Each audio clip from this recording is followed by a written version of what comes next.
buenas noches con cada uno de los estimados colegas que se unen por las distintas plataformas. Agradecerle de manera muy especial al ilustre Colegio de Abogados de Ventanilla por esta invitación, este espacio de poder compartir con ustedes sobre lo que tanto nos apasiona, el derecho penal, de manera muy especial a Udiápolis, que nos une con las distintas regiones de nuestro país para poder compartir tantas experiencias y conocimientos que todos tenemos, siempre esa retroalimentación y experiencia de cada uno que conocemos de este caso y que vemos a diario el derecho, nos va reforzando siempre. Por eso muy agradecida con ustedes por ese espacio y este tiempo que nos dedican para la capacitación. Bien, estando agradecimiento a la presentación dada por nuestro estimado doctor Rieder, voy a presentar ya con el tema. Vamos a compartir pantalla, doctor. ¿Me permite, por favor, para dar inicio? Porque los temas son amplios y no quiero que se me quede nada en el tintero para poder avanzar con todos. Sí, otra, está disponible. Perfecto. Sí se ve las pantallas, ¿verdad? Sí, sí se puede visualizar. Conforme. Entonces vamos a dar inicio con el tema que nos ha encargado y esperamos estar a la altura de la confianza concedida por el ilustre Colegio de Abogados de Ventanilla y Udiápolis. El tema es consecuencias jurídicas de los delitos contra la administración pública, siendo estos la pena, la reparación civil, y como todo en el derecho y en el mundo, en la vida nada es eterno, siempre hay un límite, y esta es la prescripción, que también vamos a tratar sobre la prescripción de la acción penal. Bien, vamos a ver que en cuanto a la pena, viene a ser la consecuencia jurídica de mayor relevancia que se va a dar cuando se da un tipo o una infracción a la norma penal. En este caso, sabemos que el delito viene a ser la conducta típica, antijurídica, culpable y punible, que una vez la persona que lo ha cometido, siendo procesada ante el juez, luego de determinar su responsabilidad con previo juicio de por medio, va a establecer su responsabilidad y le va a imponer una pena. La pena, como sabemos también, viene siempre con un fin que cumple el derecho penal como el último control social de toda sociedad. Sabemos que para la convivencia pacífica siempre va a haber un ordenamiento jurídico que nos regula cada una de las conductas. Por ello, la pena tiene ha tenido distintas visiones a lo largo de todo este tiempo.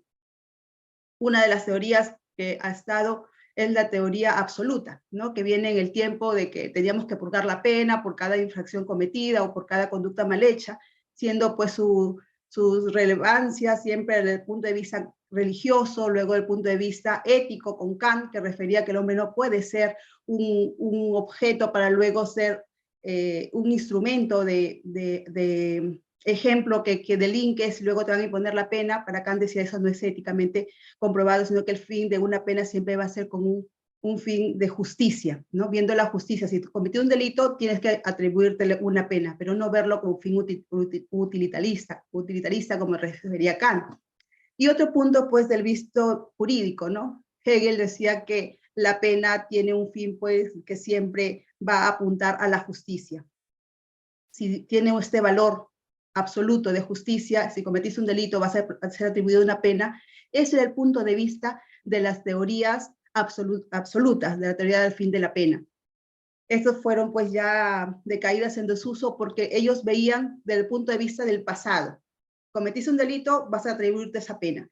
Luego, posteriormente, ya en el tema alemán, viene ya la pena del punto de vista retributiva, ¿no?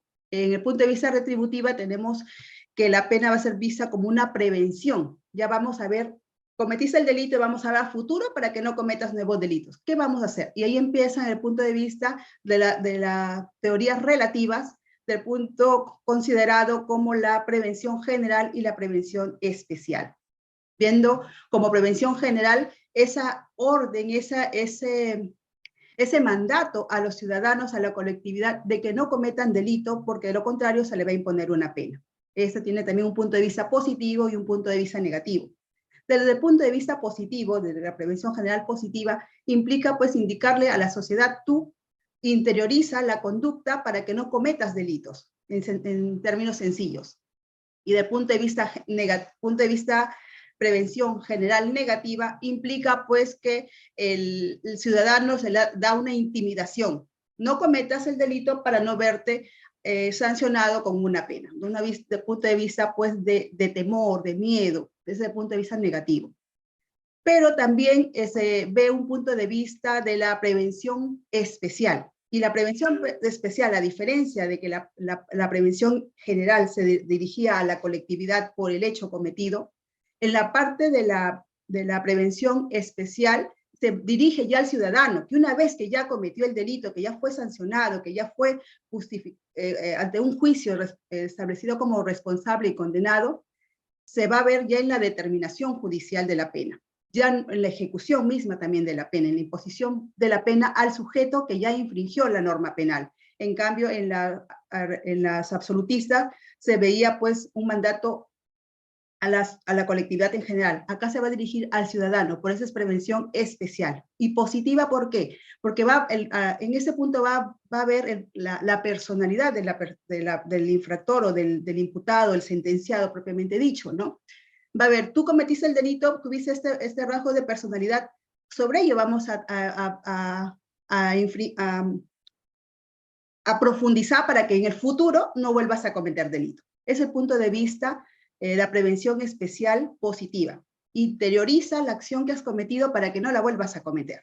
Y del punto de vista negativo, implica pues que ya no tienes solución, te vamos a inoculizar, te vamos a meter de por vida a la cárcel porque ya no tienes solución con el fin de salvaguardar a la sociedad. Esto es los tipos de pena desde el punto de vista retributivo y del punto de vista también resocializador.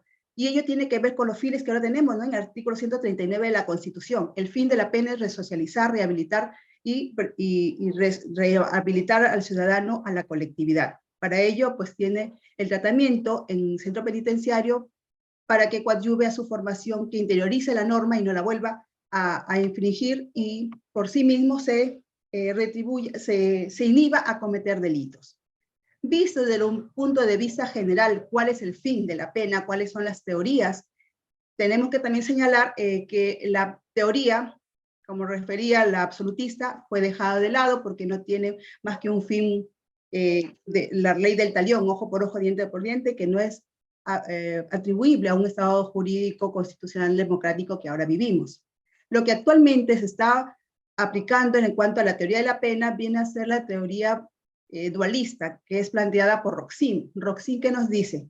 Sí, efectivamente la pena implica en realidad una retribución por el delito, pero también con una prevención especial, porque vamos a influir en ese ciudadano para que no vuelvas a cometer, pero pese a que te hayas rehabilitado, te hayas resocializado, te hayas reincorporado a la sociedad, tienes que cumplir la pena porque el delito lo has cometido. Entonces ahí se vinculan ambas teorías. La teoría absolutista, porque cometiste el delito, tienes que ser pasible de una sanción, y también la teoría de la prevención, porque es directamente ya al sujeto, ¿no?, que ha cometido el delito. Esa es la teoría que está ahorita en boga y que se viene aplicando durante todo este delito, todo ese tema. ¿La pena podríamos decir que es una pena antigua? Pues no. Como pena recién empieza como sanción, como una consecuencia jurídica propiamente del derecho penal, viene a ser a partir del 2019, del siglo XIX hacia adelante, me corrijo, siglo XIX hacia adelante, se considera ya como una regla intimidadora de la libertad, ¿no? Entonces, ¿qué viene a ser la pena? La pena viene a ser esa sanción que se le impone al sujeto por haber infringido una norma y que influye directamente en ese ámbito de libertad, porque se le va a restringir a un centro penitenciario para que cumpla la pena por el delito cometido. Eso es, entonces ya hemos establecido qué es la pena, cuáles son las teorías de la pena y cuál es la teoría que actualmente se viene usando conforme al estado constitucional en el que vivimos. Entonces tenemos que aterrizar un poco en lo que establece nuestro ordenamiento jurídico.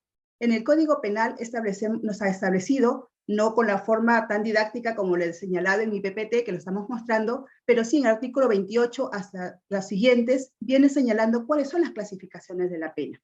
Permíteme empezar por el tema de la imposición. En cuanto a las penas, la más resaltante siempre, la que vemos siempre desde el punto de vista de estado punitivo, de siempre querer decir que estamos haciendo algo por la sociedad imponiendo sanciones, pues viene a ser la más relevante de las penas privativas. Sin embargo, esa no es la única. La pena, conforme a su imposición, a su autonomía y su naturaleza, va a ser de diferentes formas. Conforme a su imposición, se van a clasificar en únicas, conjuntas y alternativas. Eso tiene que ver conforme a cómo es que el juez va a imponer la pena. Por ejemplo, ¿cuándo es única? Tenemos el artículo del 379 del Código Penal, que es el requerimiento indebido de la fuerza pública. En el 379 nos establece, por ejemplo, que la pena va a ser de 3 años de pena privativa de libertad. Ahí establece solamente el tipo penal una pena. ¿Cuál es? 3 años de pena privativa de libertad. Entonces, aquí el juez no va a tener otra alternativa que aplicar la pena única que le establece el tipo penal, que va a ser 3 años de pena privativa de libertad, salvo que conforme al artículo 57 del Código Penal, atendiendo a las circunstancias del investigado, quiera imponerle una medida restrictiva de derechos, ¿no? O limitativa de derechos que posteriormente vamos a analizar. Otra de las formas de imposición de la pena viene a ser las penas conjuntas, que implica que en el tipo penal va a establecer 2 o más penas a imponerse. Por ejemplo, tenemos el delito de cohecho pasivo, el 393 del Código Penal y el 388 del Código Penal. ¿Qué nos establece ahí? Nos establece una pena privativa de libertad, pero siendo esto un delito de corrupción de funcionarios, también tendríamos que irnos al 426 del Código Penal. En la parte especial del 426 nos señala que en delitos cometidos por corrupción por funcionarios que violan sus deberes funcionales, deberán aplicarse también la inhabilitación. Entonces aquí tenemos conjunto. ¿Qué implica conjunto? Copulativamente, que lo van a aplicar ambos, que el juez lo va sí o sí a imponer tanto la pena privativa de libertad, salvo que decida una conversión atendiendo a las condiciones personales del sujeto, más la inhabilitación, porque conforme a la ubicación en el Código Penal viene a ser una pena principal. Entonces aquí aplica conjunto. El juez tiene que aplicarlo sí o sí ambas penas. Otra forma de imposición viene a ser la pena alternativa.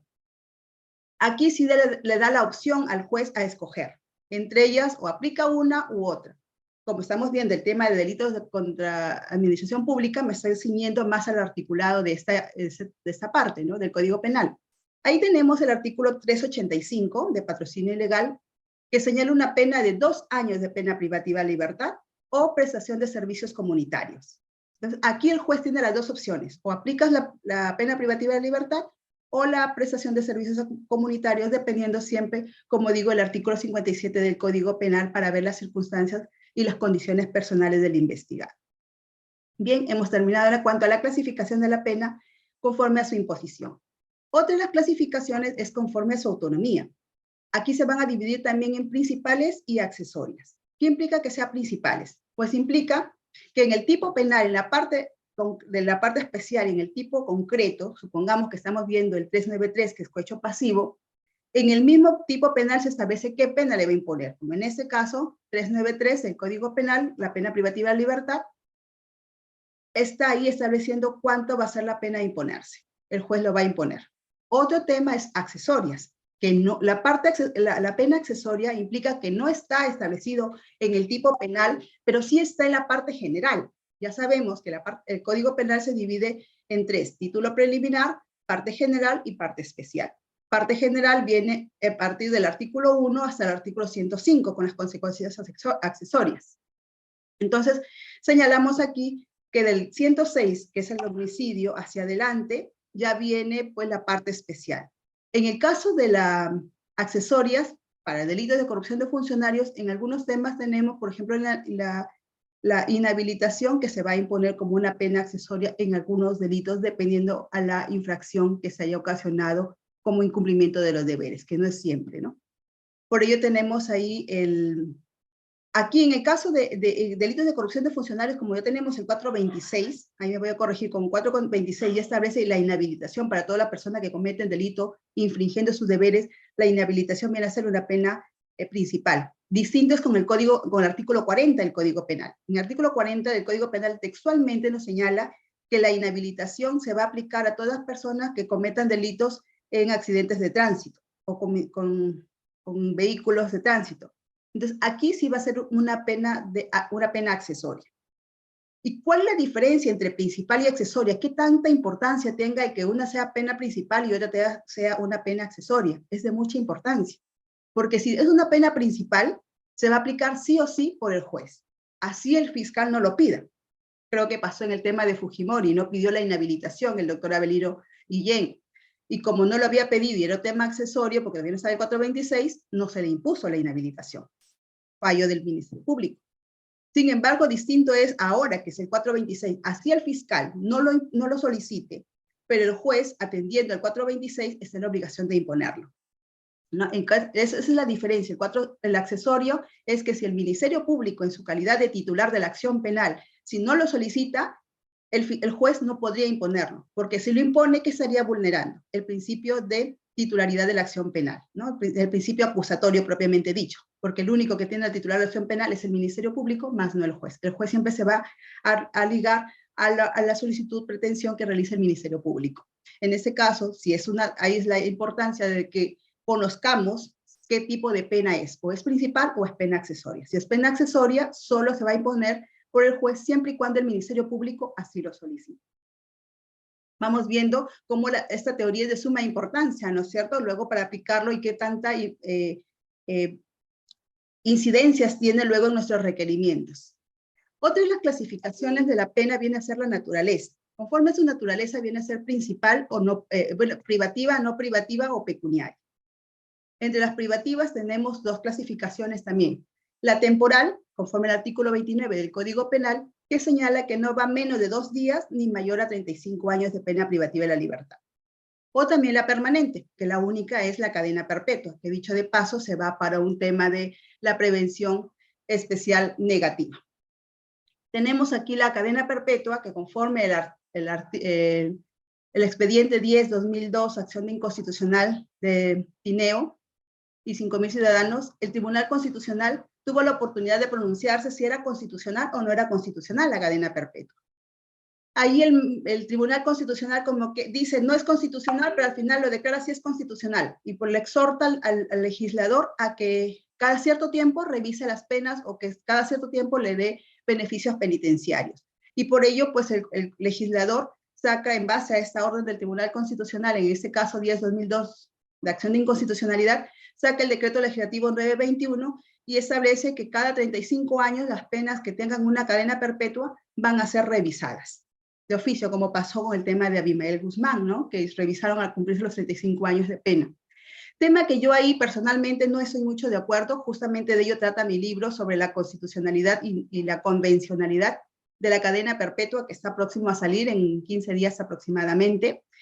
Trato ese tema de manera amplia, ¿no? Porque la cadena perpetua, ya para el que nosotros formamos parte del Estado, Estado parte de la Convención Interamericana de Derechos Humanos desde el 21 de enero de 1981, ya teníamos pues la pena de muerte y la cadena perpetua, pero no podíamos pues, ahí en el 95 se dio estas penas de cadena perpetua, primero para terrorismo, cuando vino el tema de Fujimori y había mucho el tema del terrorismo, ¿no? Por ello se dio un estado de emergencia, pero posteriormente eso queda súper limitado. Hemos visto que se ha ido ampliando a muchos delitos. Tenemos el sicariato, mi tema es sobre ello, la constitucionalidad y convencionalidad del sicariato y la cadena perpetua, y abordo esos temas, que ya no estamos pues en un estado legal, estamos en un estado constitucional donde nos sometemos a una Convención Interamericana de Derechos Humanos y a distintas convenciones con el fin de cautelar siempre la dignidad y tener en nuestro ordenamiento jurídico una cadena perpetua y ampliarlo más y más, cada vez más a más delitos, no estamos siendo coherentes con un estado consticonvencional. ¿Qué es un estado consticonvencional? Inicialmente, siglo XVII y XVIII, la reina del sistema jurídico era la ley. Posteriormente vino la Constitución, cuando ya deja de ser una norma solamente política y viene una norma jurídica. Y ahora ya estamos pues, ¿por qué digo consticonvencional? Porque estamos sujetos al bloque de convencionalidad que viene a ser todos los tratados que forman parte de la Corte Interamericana de Derechos Humanos y todos los sistemas africanos, interamericanos y humanos, ¿no? Entonces, todo ello estamos ya porque tenemos que siempre cautelar, como dice nuestra Constitución, la dignidad humana. Y el encerrar a una persona de por vida con una cadena perpetua no rehabilita, porque ya ingresarlo de por vida como un fin de la teoría, de la pena general especial negativa, es inoculizarlo, solamente te voy a dar de comer y no te voy a dar los mecanismos para que te reinsertes a la sociedad, porque de por vida vas a estar condenado, entonces no te doy las facilidades. Y ello es pues más duro que incluso la pena de muerte. porque la pena de muerte, pues ya, es un solo el dolor y mueres, pero en la cadena perpetua es un sufrimiento constante, sin un tipo de esperanza de salida. Entonces, ese es un punto que tenemos que, como profesionales del derecho, defensores de los derechos humanos, tenemos que ver ese punto, hacia dónde estamos yendo como profesionales y qué defensores estamos siendo de la dignidad. Bien, entonces vamos a ver también en la Casación 814-2017 Junín, también se estableció ese tema, ¿no? Que la cadena perpetua es una pena que es tasada, que ya no existe ningún tipo de bonificación. Y salvo, ahí dice, salvo que en la cadena perpetua la persona tenga algunos causales de punibilidad, recién ahí se le puede imponer un máximo de 35 años, ¿no? Es bueno que también revisemos la Casación 814-2017 Junín, que nos establece allí que la pena del delito, si el delito está sancionado con una cadena perpetua, pues podemos, si es que hay causales de punibilidad o bonificación procesal, ponerle un mínimo de 35 años. Bien, otra de la clasificación de penas no privativas de la libertad, tenemos las penas restrictivas. Entre las penas restrictivas, antes teníamos, recordarán, también la expatriación, ¿no es cierto? Que implicaba pues el sacar de la patria al nacional. Ello también conforme a los pronunciamientos de la Corte Interamericana de Derechos Humanos, declarar que eso no era acorde con un Estado convencional constitucional, fue expulsada esta pena de nuestro Código Penal y solamente tenemos ahora la expulsión. ¿Qué implica la expulsión? La expulsión se le aplica a aquel extranjero que ha cometido un delito en el Perú, que ha sido sancionado y posteriormente a cumplir su pena se le obliga, se le retira de nuestro Estado peruano. Pero no solamente cuando cumple su pena, también puede ser beneficiado con salidas como beneficios penitenciarios, ¿no? Pero a diferencia del cumplimiento de su pena total, en el caso de que salga por egrese del penal por beneficios penitenciarios, va todavía a mantener jurisdicción el Estado sobre este extranjero que comete el delito. De manera que si vuelve a infringir las reglas de conducta impuestas, el Estado peruano puede volverlo a recluir en las cárceles peruanas. Otra de las penas no privativas, tenemos las penas limitativas de derechos. Aquí tenemos tres, viene a ser la prestación de servicios comunitarios, la limitación de días libres, la inhabilitación y desde el 2010 la vigilancia electrónica que viene a ser aplicada en alternativa a la pena privativa de libertad. Bien, ¿de qué trata la pena limitativa de la prestación de servicios comunitarios? Esta pena implica que el penado, el condenado, el que ya está con una sentencia de por medio, se le obliga a trabajar, se presta un servicio gratuito, en vez de cumplir su pena en un centro penitenciario, el juez, dependiendo al artículo 57, viendo sus características, si es que reparó los daños, si es agente primario, si existe la posibilidad de que ya no va a volver a cometer nuevos delitos, el juez le da la oportunidad de que cumpla su pena, ya no en un centro penitenciario, sino más bien con un servicio a la comunidad.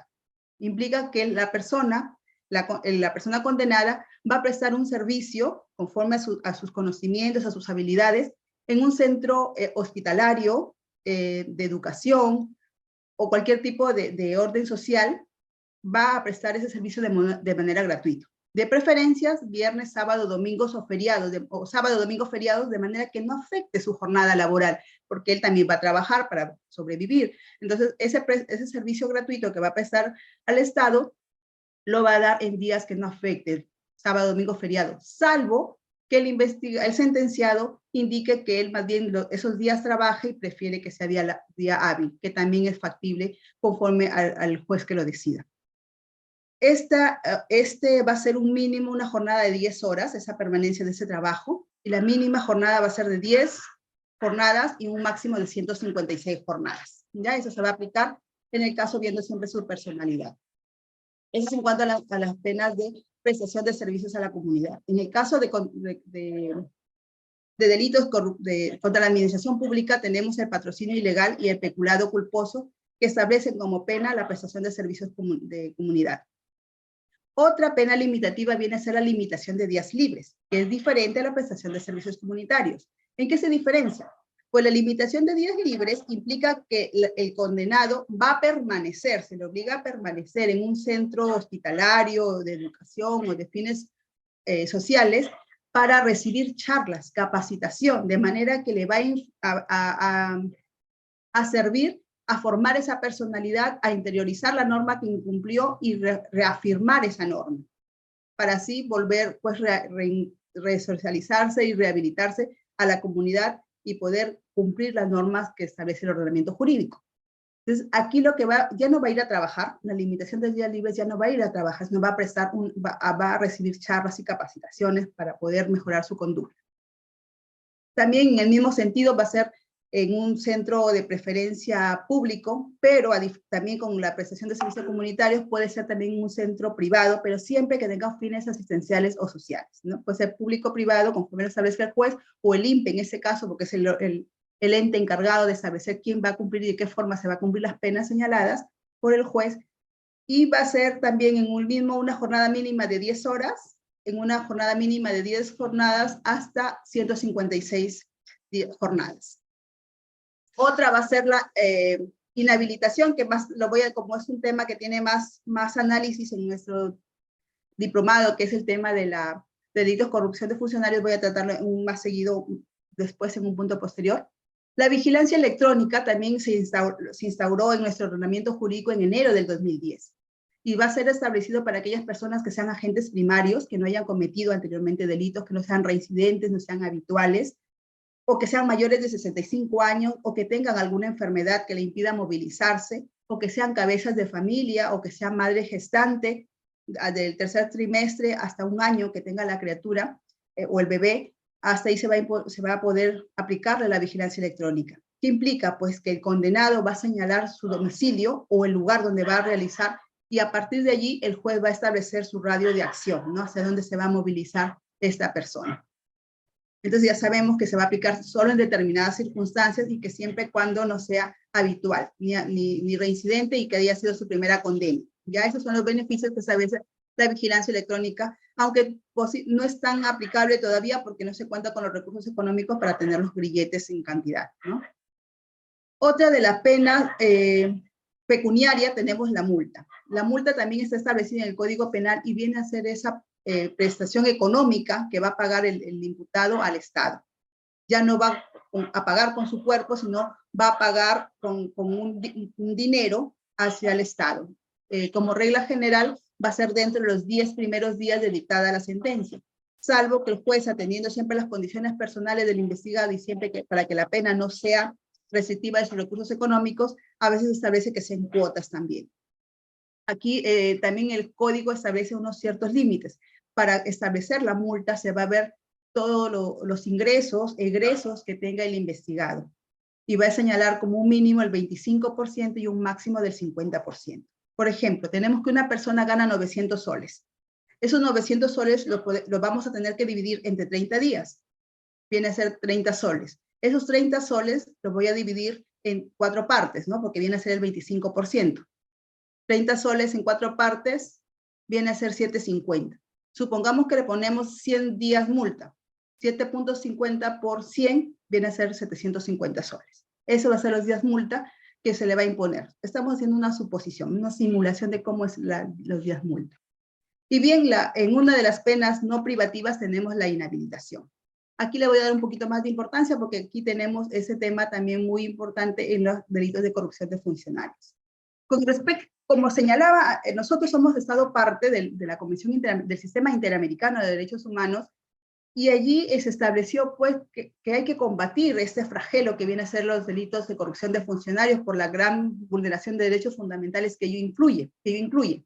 Por ello, la Convención de las Naciones Unidas contra la Corrupción, en el artículo 30.7, ha señalado que cuando el sujeto, el infractor, cometa un tipo de delitos vulnerando el patrimonio del Estado y en el ejercicio de su deber, viola su deber especial propio de su cargo o su función, va a ser atribuible de la inhabilitación conforme al tiempo que cada Estado parte señale. En nuestro caso, el artículo 36 del Código Penal señala el tiempo de inhabilitación de 6 meses, inicialmente hasta el 2013 era 5 años, posteriormente ya con la ley 30.076 se amplió a 10 años. Entonces tenemos que la inhabilitación viene a ser esa privación, suspensión o inhabilitación del cargo, comisión o función que ejercía el investigado. La privación y la suspensión van a ser para el condenado que ha cumplido ahorita, que está cumpliendo, que ya ha sido, así sea por elección popular o por contrato o por designación, haya accedido a un puesto público. Entonces, de haber accedido al puesto público y ahorita lo está ejerciendo, va a ser privado o suspendido, porque el fin es separarlo de la administración pública para que no siga vulnerando los bienes fundamentales del Estado. Y otra cosa va a ser la incapacidad. La incapacidad va a ser a futuro. Si cometió el delito, posteriormente ya no lo vuelvas a cometer. Entonces, la incapacidad de obtener un bien, ejercer un cargo público a futuro. Como señalaba el plazo que establece el artículo 38 del Código Penal, viene a ser de 6 meses como mínimo y un máximo de 10 años con la última modificación. También en ese sentido, el Acuerdo Plenario 2-2008 de CJ 116 ha establecido, ¿no?, cuáles son las condiciones para establecer esta inhabilitación. Le señalaba inicialmente también, ¿no?, que el 426 del Código Penal señala en la parte especial del Código Penal la inhabilitación para toda persona que cometa ese delito en el ejercicio o violando la función especial del cargo o función para el cual ha sido designado. Entonces, aquí tenemos que la inhabilitación tiene una naturaleza de pena principal, no accesoria. Para el caso de acá, es principal porque está establecida en el 426, que viene a ser la parte especial del Código Penal para el caso de corrupción de funcionarios. ¿Y cómo se va a aplicar la pena? Pues conforme a la aplicación de la pena, tenemos dos puntos. Para ello también la Corte Suprema en el Acuerdo Plenario 10-2009 CJ 116 estableció 2 sistemas. Recordemos que hasta 2 años que hemos tenido a la par funcionando 2 sistemas de procedimientos, el Código de Procedimientos Penales que regía en Lima y el nuevo Código Procesal Penal que regía en la mayoría de los distritos judiciales. Por ello la Corte estableció el Acuerdo Plenario 10-2009 en el cual señala que si todavía estábamos en el antiguo modelo, conforme el artículo 330 del Código de Procedimientos Penales, va a ser una ejecución inmediata. O sea, se dictaba la sentencia, no se esperaba la apelación, inmediatamente ya se empezaba a ejecutar la inhabilitación. Pero ya con el nuevo modelo, de si en el sistema donde esté, o en los distritos fiscales que ya esté en funcionamiento el nuevo modelo procesal penal, la ejecución va a ser suspensiva. El artículo 402, numeral 1, el nuevo Código Procesal Penal señalaba pues, que una vez que se dicte sentencia firme, recién va a empezar a contabilizarse la inhabilitación.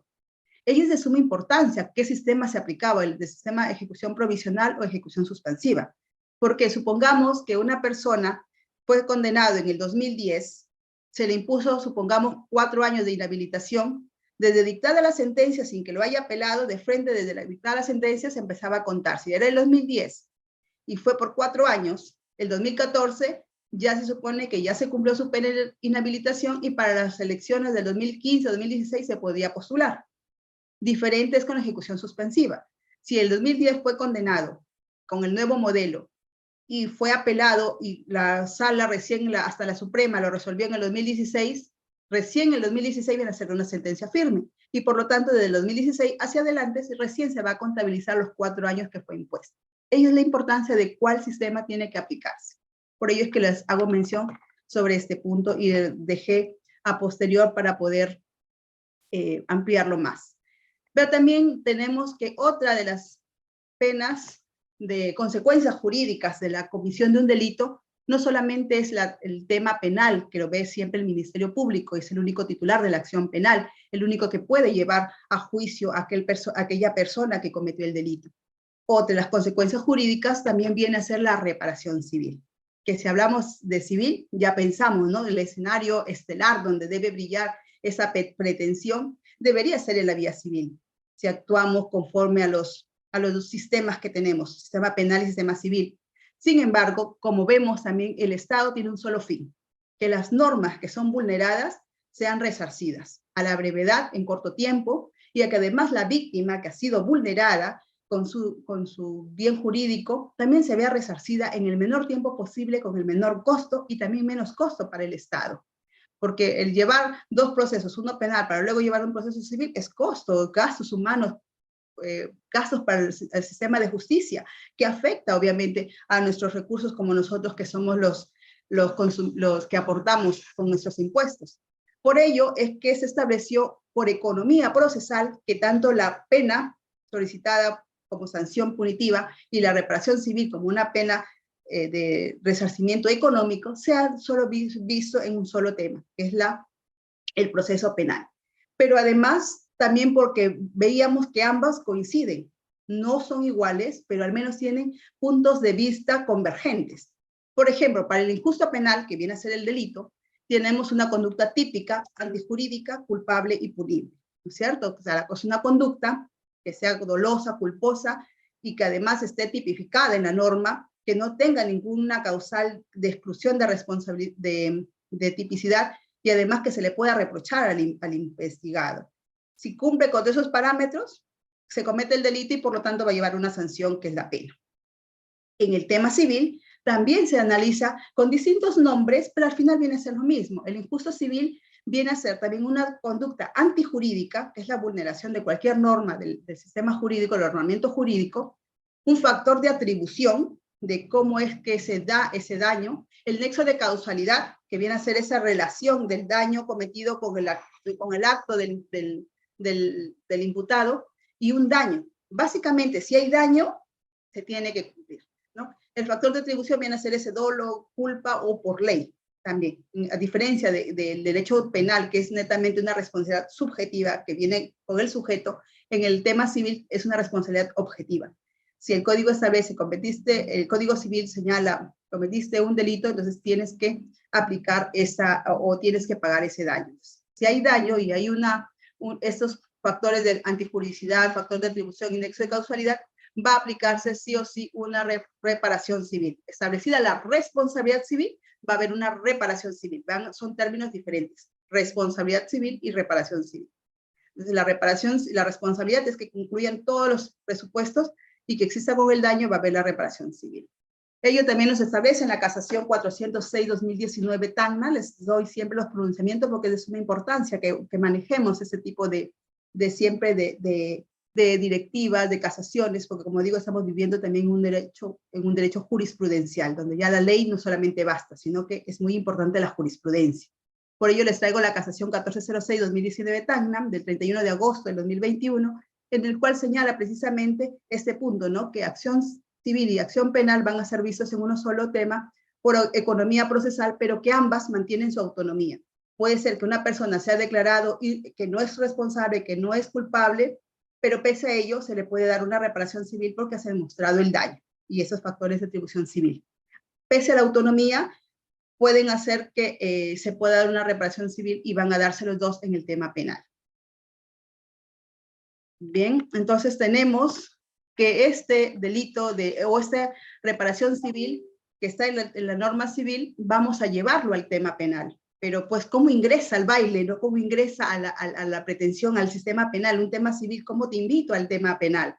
Pues para ello tenemos el Código Penal, el artículo 92 hasta el 101 del Código Penal, nos establece la norma sustantiva, cómo se va a dar este ingreso de la pretensión civil al tema penal.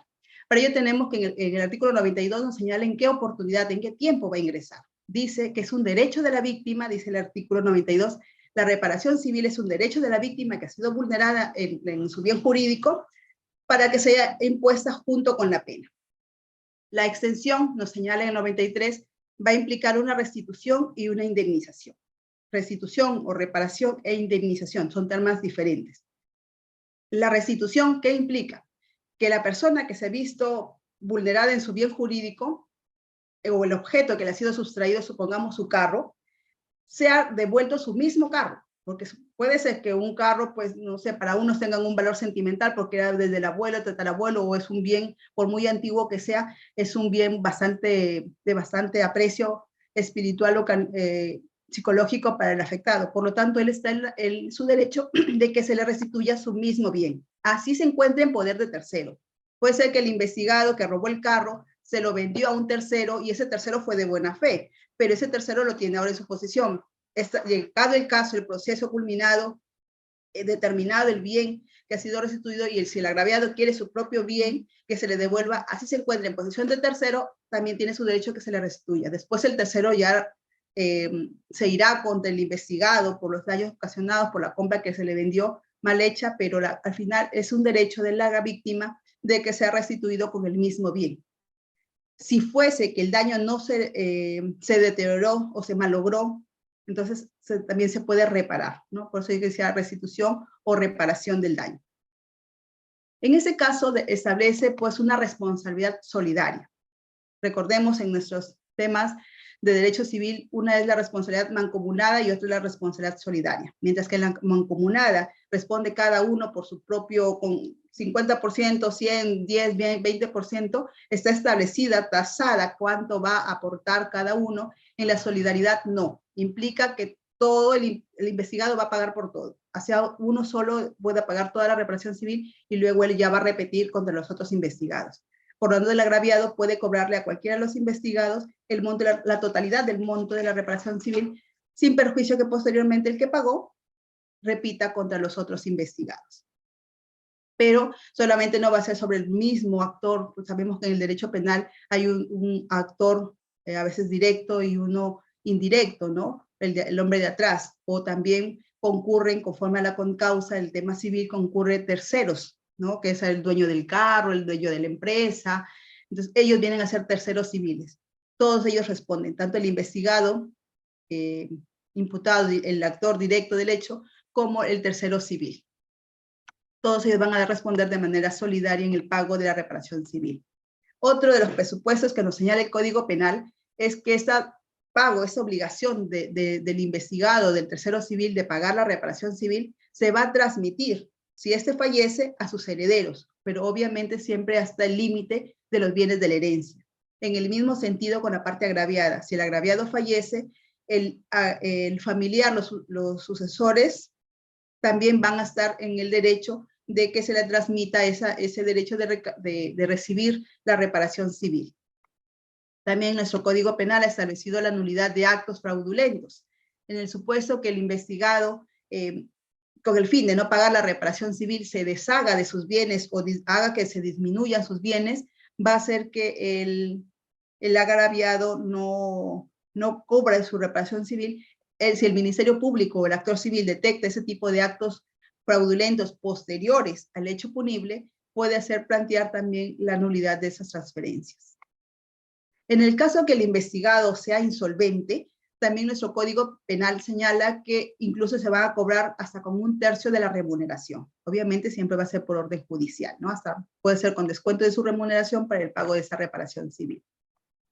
¿Contra quién va a atribuirse, contra quién se va a pedir esa reparación civil en el proceso penal?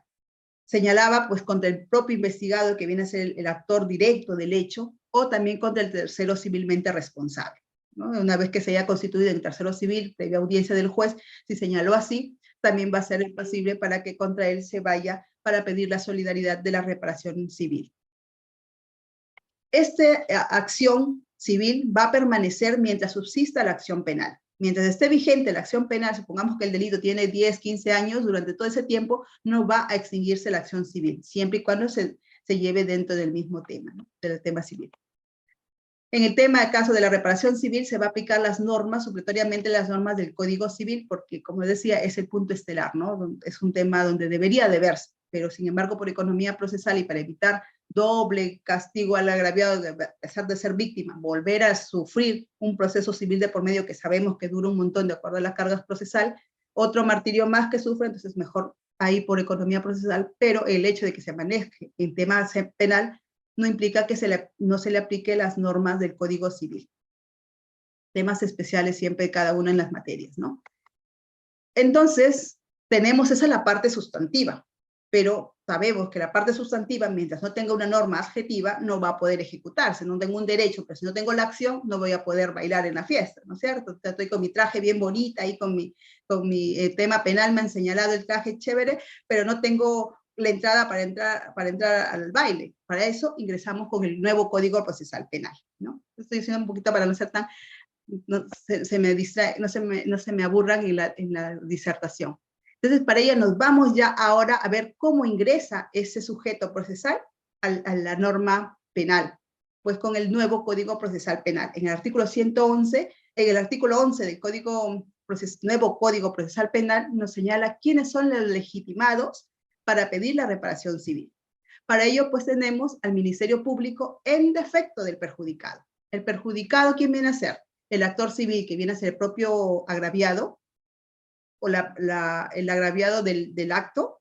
Ya sabemos que en el derecho penal tenemos siempre un sujeto pasivo del acto y un sujeto pasivo del delito, ¿no es cierto? El sujeto pasivo del acto, supongamos, el funcionario público al que le pegaron, pero también sujeto pasivo del delito viene a ser esa institución, ¿no? El Poder Judicial, del juez que le pegaron, o del Ministerio Público, si el fiscal le pegaron, ¿no? Le golpearon. Y el perjudicado, que también viene a ser la propia víctima, ¿no? Como señalo, o el Ministerio Público, porque el Ministerio Público es el titular de la acción penal, quien representa a la sociedad y representa también a la víctima, en el caso que la víctima por sí misma no quiera accionar, o no pueda, o no tenga los recursos económicos. Para ello está el Ministerio Público, para garantizar que esa víctima, conforme al artículo 25 de la Convención Interamericana de Derechos Humanos, es deber del Estado perseguir, procesar, investigar y sancionar al imputado, y también reparar a la víctima. Yo siempre, como mi doctorado es en Derechos Fundamentales, siempre tengo presente la Convención Interamericana de Derechos Humanos, y esa es una de las obligaciones del Estado peruano: investigar, sancionar y reparar a la víctima. Por ello es que el Ministerio Público, conforme al artículo 11 del Código Penal, va a ser el ente que, en defecto, si el perjudicado no se constituye en actor civil, él, como Ministerio Público, también garantice para que se le repare a esta víctima. Pero el artículo 11 también señala: si el actor civil, el agraviado, se constituye directamente, el Ministerio Público sale de la fiesta. Lo sacan inmediatamente. Ya el agraviado va por sí mismo a ejecutar su pretensión económica, su pretensión civil, más no su reparación, su pretensión penal, porque ya sabemos que conforme el artículo 2 de la Ley Orgánica del Ministerio Público, el único titular del Ministerio de la acción penal es el fiscal, no el investigado, o no el agraviado. Entonces, va a ser excluido, va a cesar la función del Ministerio Público en cuanto a la pretensión económica, que es la reparación civil, pero va a permanecer intacta su pretensión punitiva, que es la petición de la pena, ¿no? En ese sentido, también el Acuerdo Plenario 5/2011, CJ 116, nos señala que el caso de los legitimados para constituirse en actor civil va a ser en una etapa de investigación preparatoria con una, ¿no? Tenemos que señala que en delitos contra la corrupción de funcionarios, la parte agraviada o el ente capacitado va a ser también la Procuraduría Pública, ¿no? Es quien representa al Estado, el Procurador Público, especializado en delitos de corrupción de funcionarios, quien va a señalar el monto, qué bienes se van a recuperar, y va a coadyuvar también al esclarecimiento de los hechos. Pero últimamente, si no recuerdo, en el 2017 también se salió que cuando la Contraloría General de la República sea quien realice la investigación y presente la denuncia, o haga los primeros actos de investigación, indagación, y presente la denuncia al Ministerio Público, a él se le va a constituir como actor civil, como parte legitimada para constituirse como parte agraviada, ya no a la Procuraduría Pública especializada en delitos de corrupción de funcionarios, sino a la Procuraduría de la Contraloría General de la República.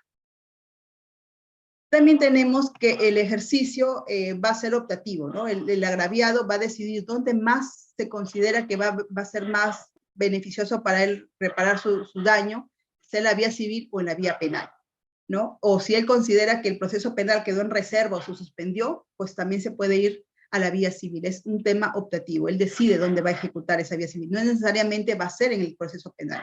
Él está en la opción de poder decidir a dónde se va. También, como señalaba anteriormente, siento que si bien es cierto, ambos se van a ver en el mismo proceso penal, no todos uno se vincula o depende uno del otro. Ni el tema civil depende del penal, ni el penal del civil. Porque puede ser que a la persona se le declare inocente, o que el fiscal solicite el sobreseimiento. Sin embargo, ello no va a ser eximir de que se le repare a la víctima, porque se logró probar el daño y ese nexo causal entre el daño y la acción del imputado. Por ello tenemos el Acuerdo Plenario 4/2019, CJ 116, que nos señala que es deber del juez motivar por qué motivo concede o no concede la reparación civil, y que pese a que haya un sobreseimiento o haya una absolución, si se acredita el daño y esa relación de causalidad, ese factor de atribución, es posible que se le dé una reparación civil a la víctima. En ese sentido también se sacó la casación 1535-2017 Ayacucho y el 1082-2018 Tacna, indicando que puede haber una absolución y sobreseimiento y sin perjuicio de ello se dicte una reparación civil. El desistimiento. El agraviado puede desistirse de continuar su reparación civil en el tema penal siempre hasta antes de iniciar la etapa intermedia, o sea, hasta que concluya la investigación preparatoria. Si lo hace posterior a esa etapa, ya va a ser pasible de que se le imponga las costas procesales. Como se trata pues de un tema económico, la reparación civil, recordemos que estamos viendo desde ese punto de la reparación civil, puede ser transable, ¿no? Porque es un tema civil y el tema civil y económico cabe la figura de la transacción.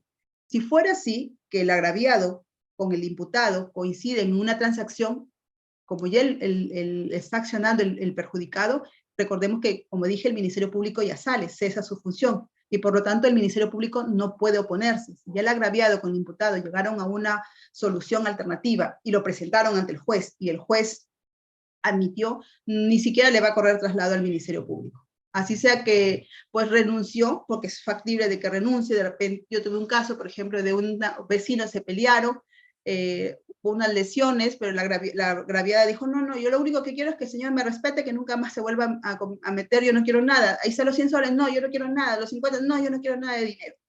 Es factible, porque eso es un tema económico y no se le puede obligar a la víctima si ella no quiere. También es un tema de transacción y ella solicitó que su reparación solamente sea que se le pida disculpas y que no se le vuelva a faltar el respeto y que mantenga la amistad constante, ¿no?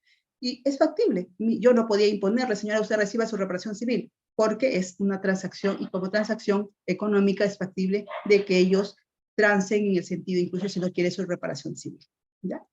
Bien, otro también, se acuerda que hablábamos sobre la nulidad de actos fraudulentos cuando el investigado quiera zafarse de los recursos económicos para luego no pagar reparación civil y decir que es insolvente.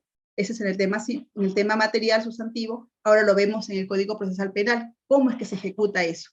El Ministerio Público o el actor civil sobre los bienes que están sujetos bienes del agraviado, va a pedir, si ha visto que hay una nulidad fraudulenta de esos bienes, pedirla, pues, esas transferencias han sido fraudulentas, puede pedir la nulidad. ¿Cómo lo va a hacer? Con un requerimiento al juez de investigación preparatoria. El juez va a correr traslado al Ministerio Público por 5 días y luego a la otra parte, la solicitud del Ministerio Público de actor civil, al juez, ese juez lo va a correr traslado al investigado o a las personas que tengan interés en estos bienes que hayan adquirido de parte del investigado. Se le va a correr traslado por 5 días, se va a llevar a cabo una audiencia que puede ser en etapa de investigación preparatoria o etapa intermedia y ya va a resolver si es verdad que es una nulidad, una transferencia fraudulenta o no, y declarará o no la nulidad dependiendo de los actuados. Para ello es importante determinar qué es objeto, producto, ganancia, instrumento, porque recordemos que conforme al artículo 97 de la Constitución Política del Perú, solamente va a ser propietario uno de bienes lícitos. Y por lo tanto, de esos bienes lícitos voy a poder pagar o cobrar la reparación civil. No puedo pagar la reparación civil con bienes, objetos que vienen de manera ilícita. Por lo tanto, por ejemplo, tenemos que el objeto viene a ser la cartera o el celular robado, o el carro robado. Ese es el objeto del delito, ¿no? El producto, supongamos que ese carro yo lo vendo, lo que obtengo de ese carro va a ser el producto. Pero si ese dinero que vendí el carro lo metí al banco, viene a ser los efectos. Por lo tanto, cuando quiera yo pagar el dinero, o quiera pagar yo la reparación civil como Ministerio Público, no voy a pedir pues que sea del objeto, que es el carro que robó, o de la venta que se obtuvo de ese carro que robó, o de los intereses que ganó en el banco por ese carro que robó, o del instrumento que vendió, que viene a ser, supongamos que para cometer el delito del robo utilizó el arma de fuego, luego el arma de fuego lo vendió y también obtuvo, y sobre ese dinero vamos a pagar la reparación civil. No. Por ello es muy importante que tengamos en consideración eso, cuál es el objeto, el producto, el instrumento, la ganancia, porque solamente el Ministerio Público va a pedir que se pague la reparación civil por bienes lícitos que tenga el investigado, no por sus bienes ilícitos, sino cometer delito, luego vender el objeto y con ello tener el pago de la reparación civil. Bien, entonces hasta ahí hemos terminado con el tema de cómo actúa cómo ingresa las peticiones, ¿no? No, pero tenemos acá también el actor civil, señalaba que viene a ser la víctima, la misma víctima, el perjudicado, pero también como novedad en el nuevo modelo procesal penal tenemos que la víctima por sí misma puede ser que no actúe. Para ello también tiene sus representantes, como por ejemplo en trata de personas, al defensor de víctimas del MINJUS. Ellos también se encuentran facultados para accionar en favor de la víctima agraviada, ¿ya? Y ellos también se pueden constituir como actor civil. En caso de trata de personas, sí o sí, el defensor de MINJUS tiene que ingresar y ver por los intereses, porque es una persona vulnerable, que está siempre sometida a sus agresores. No va a ellos a enfrentarse por el temor que les tiene. Para ello están los defensores del MINJUS para actuar en su defensa de ellos. ¿Qué pasa si hay una concurrencia de peticiones? Supongamos es un homicidio. En el homicidio, pues viene a pedir quieren constituirse en actor civil el padre, el hermano, el sobrino, el tío, el esposo, hasta la conviviente, el amante, no sé. ¿Qué pasa si hay concurrencia de peticiones? Recordemos que tema de reparación civil tiene que guiarse por las normas del Código Civil. Para ello, si hubiese una concurrencia de peticiones, pues vamos a leer nuestro artículo 816 del Código Civil que establece la prelación del orden sucesorio. Tenemos en primer orden los hijos, segundo orden los padres, tercer orden el esposo y así sucesivamente. Entonces, conforme a esa concurrencia del orden sucesorio, el juez va a determinar a quién va a considerar o constituirlo como admisible para la constitución en actor civil. ¿Y cómo solicito la constitución en actor civil? Para ello hay que cumplir ciertos requisitos, ¿no? Como en toda norma siempre hay que establecer un procedimiento.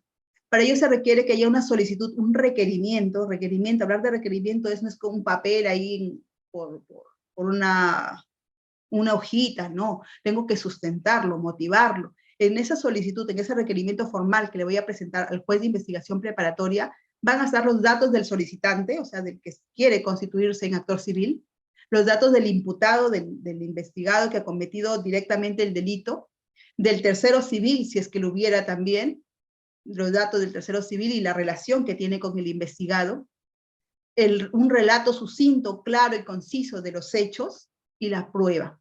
Por ejemplo, acredito que soy la esposa del difunto, acredito que soy la hija del difunto, acredito con mi voucher de mi celular que me robaron, acredito con mi boleta del vehículo que me robaron. O sea, con ello tengo que yo acreditar mi identificación y los medios probatorios que me acreditan que yo soy el propietario del bien o del bien afectado, cómo me vinculo. Entonces, todo ello también está en el acuerdo plenario 5/2011, que establece, ¿no?, cómo debemos de hacer la solicitud ante el juez de investigación preparatoria y el procedimiento. La oportunidad para hacer esa petición es antes de que culmine la investigación preparatoria. Recordemos que el proceso penal tiene 5 etapas. La investigación formalizada, que comprende la investigación, las diligencias preliminares, 120 días, luego la etapa intermedia, la etapa de juicio, la etapa de ejecución. Entonces, diligencias preliminares, preparatoria, etapa intermedia, etapa de juicio y la de impugnación. Ahí están las 5 etapas conforme nos señala nuestro Código Procesal Penal. Entonces, consideramos que la etapa, conforme lo establece el Código Procesal Penal, es hasta antes que culmine la etapa de investigación preparatoria. De manera que al momento que se da la etapa de control de acusación, también se puede debatir la solicitud de constitución en actor civil. El trámite, como lo señalaba, se va a presentar ante el juez. El juez, luego de presentada la solicitud, va a correr traslado al Ministerio Público para que le informe quiénes son los sujetos procesales que se han constituido en la etapa de investigación preparatoria, va a llamar a una audiencia y posteriormente a la audiencia, dentro de 3 días, va a constituir o no en actor civil. Antes, siempre hasta el 2016, 2013, creo que siempre sí o sí se hacía audiencia. Posteriormente se sacó una modificación, como eran siempre los que pedían los procuradores públicos y nunca iban a audiencia los procuradores públicos, se modificó y dijo que solamente se corría traslado al Ministerio Público. Si no había oposición del Ministerio Público, se emitía la resolución, ya sea dando o denegando el actor civil. Pero ahora nuevamente se ha vuelto, sobre todo cuando es incoación de proceso inmediato, que es etapa intermedia y en etapa de la audiencia del proceso inmediato, ahí también se suele debatir la constitución en actor civil en un previo debate chiquito, ¿no? Pero ello es lo que tenemos. En el caso de que el juez no conceda la constitución en actor civil, la parte que se ve afectada puede apelar, pero solamente cuando no se concede el actor civil. ¿Qué facultades le da al actor civil una vez que se constituya? No solamente ver el tema de reparación civil, si bien es cierto, él no va a influir como pretensión penal propiamente dicho, pero ello no le inhibe de que tenga como mismo agraviado, que es el que ha sido pasible del delito, de la acción del delito, está en la obligación también de contribuir al esclarecimiento de los hechos. Por ello es que en audiencia del juicio oral, la parte abogada de la parte agraviada no solamente se va a limitar o prohibirle que realice preguntas respecto a la comisión de los hechos, porque uno de sus derechos y sus deberes es justamente colaborar con el esclarecimiento de los hechos. No solamente se va a limitar a aprobar su reparación civil. ¿Ya? Y yo para esclarecerlo, porque a veces ocurre que estando en juicio, en audiencia, el abogado del actor civil quiere interrogar sobre los hechos y le dice, no, oposición, porque la defensa pública solamente, la defensa está solamente para ver el tema de pretensión económica. Falso. También, conforme el código, está en la obligación de esclarecer los hechos. También puede presentar nulidades, ofrecer medios de investigación, ofrecer medios de prueba, y en el juicio, recordamos que antes, en etapa de investigación preparatoria, ofrecen medios de investigación, pero ya estando en juicio, puede ofrecer pruebas, ¿no? Son diferentes, actos de investigación y actos de prueba. Puede participar también en los actos de investigación, puede intervenir en el juicio, interponer recursos impugnatorios, y imponer también solicitando que se dicten medidas limitativas de derechos, o salvaguardar sus propios derechos, ¿no? Ellos son las facultades que les da al actor civil una vez que se constituya y sea admitido por el juez como actor civil. Lo que no ocurre si es que solamente es una víctima más y no se constituye en actor civil. Si fuera solamente una víctima más, tiene derecho a la reparación civil, más no actuar en juicio con esas facultades. Bien, como nos señalábamos, el tema de la reparación civil se va a vincular o vamos a irnos como tema accesorio a lo que establece el Código Civil 1969 adelante, con la responsabilidad extracontractual, porque no es que cuando cometemos un delito, se comete el delito y se repara el daño, no es que haya un contrato de por medio, ¿no? Sino es una responsabilidad extracontractual. Por eso 1969 hacia adelante del Código Civil. ¿Qué nos dice el 1969? Si cometes un delito si cometes un daño, tienes la obligación de repararlo. Pero para ello no vas a obligar simplemente, si bien es cierto, hay una responsabilidad objetiva, siempre y cuando tiene que ver que confluyan copulativamente los 4 presupuestos. Antijuridicidad de la conducta, que viene a ser pues la vulneración de cualquiera de las normas del ordenamiento jurídico, administrativas, penales, civiles, que haya un daño causado, una relación de causalidad entre el hecho que se generó y el daño que se ha producido y los factores de atribución. ¿Qué nos señala la antijuridicidad de la conducta? Como digo, no solamente es la vulneración de una norma penal o una norma civil, también puede ser una norma ética, una norma de la Constitución, que se van a dar. Pero, así como también en el derecho penal existen las causales de antijuridicidad y ruptura, como viene a ser la legítima defensa, en el mismo sentido también tenemos en nuestro Código Civil causales de ruptura de antijuridicidad. Por ejemplo, la legítima defensa, ¿no? Que en el artículo 20 del Código Penal señalamos que existe una legítima defensa cuando hay una agresión ilegítima del investigado hacia la víctima, que no lo haya provocado la víctima esa agresión ilegítima y que haya una reacción de una racionalidad del objeto. Ya no proporcionalidad, sino racionalidad del objeto. Otra de las causales que rompen esta antijuridicidad va a ser el ejercicio legítimo de un derecho, que la parte imputada y actuado en el ejercicio pues, propio de su derecho, no vulnerando ninguna norma, sino garantizando, defendiendo su derecho, y un estado de necesidad. Si esas causales confluyen, no habría antijuridicidad y por lo tanto ya no habría obligación de reparar. Otro de los elementos va a ser ese nexo de causalidad, ¿no? Que exista un vínculo, un dolo, culpa que haya generado esa responsabilidad, o también una orden del ordenamiento jurídico, ¿no? Porque en tema civil, como recordemos, no es solamente una responsabilidad objetiva, sino no es subjetiva, sino objetiva. Entonces es por dolo, culpa o por una obligación legal. Como en el caso de los accidentes de tránsito, ¿no? Existe la obligación legal sí o sí de reparar, y para ello se aplica el principio de proporcionalidad o racionalidad, que es el artículo 1332 del Código Civil.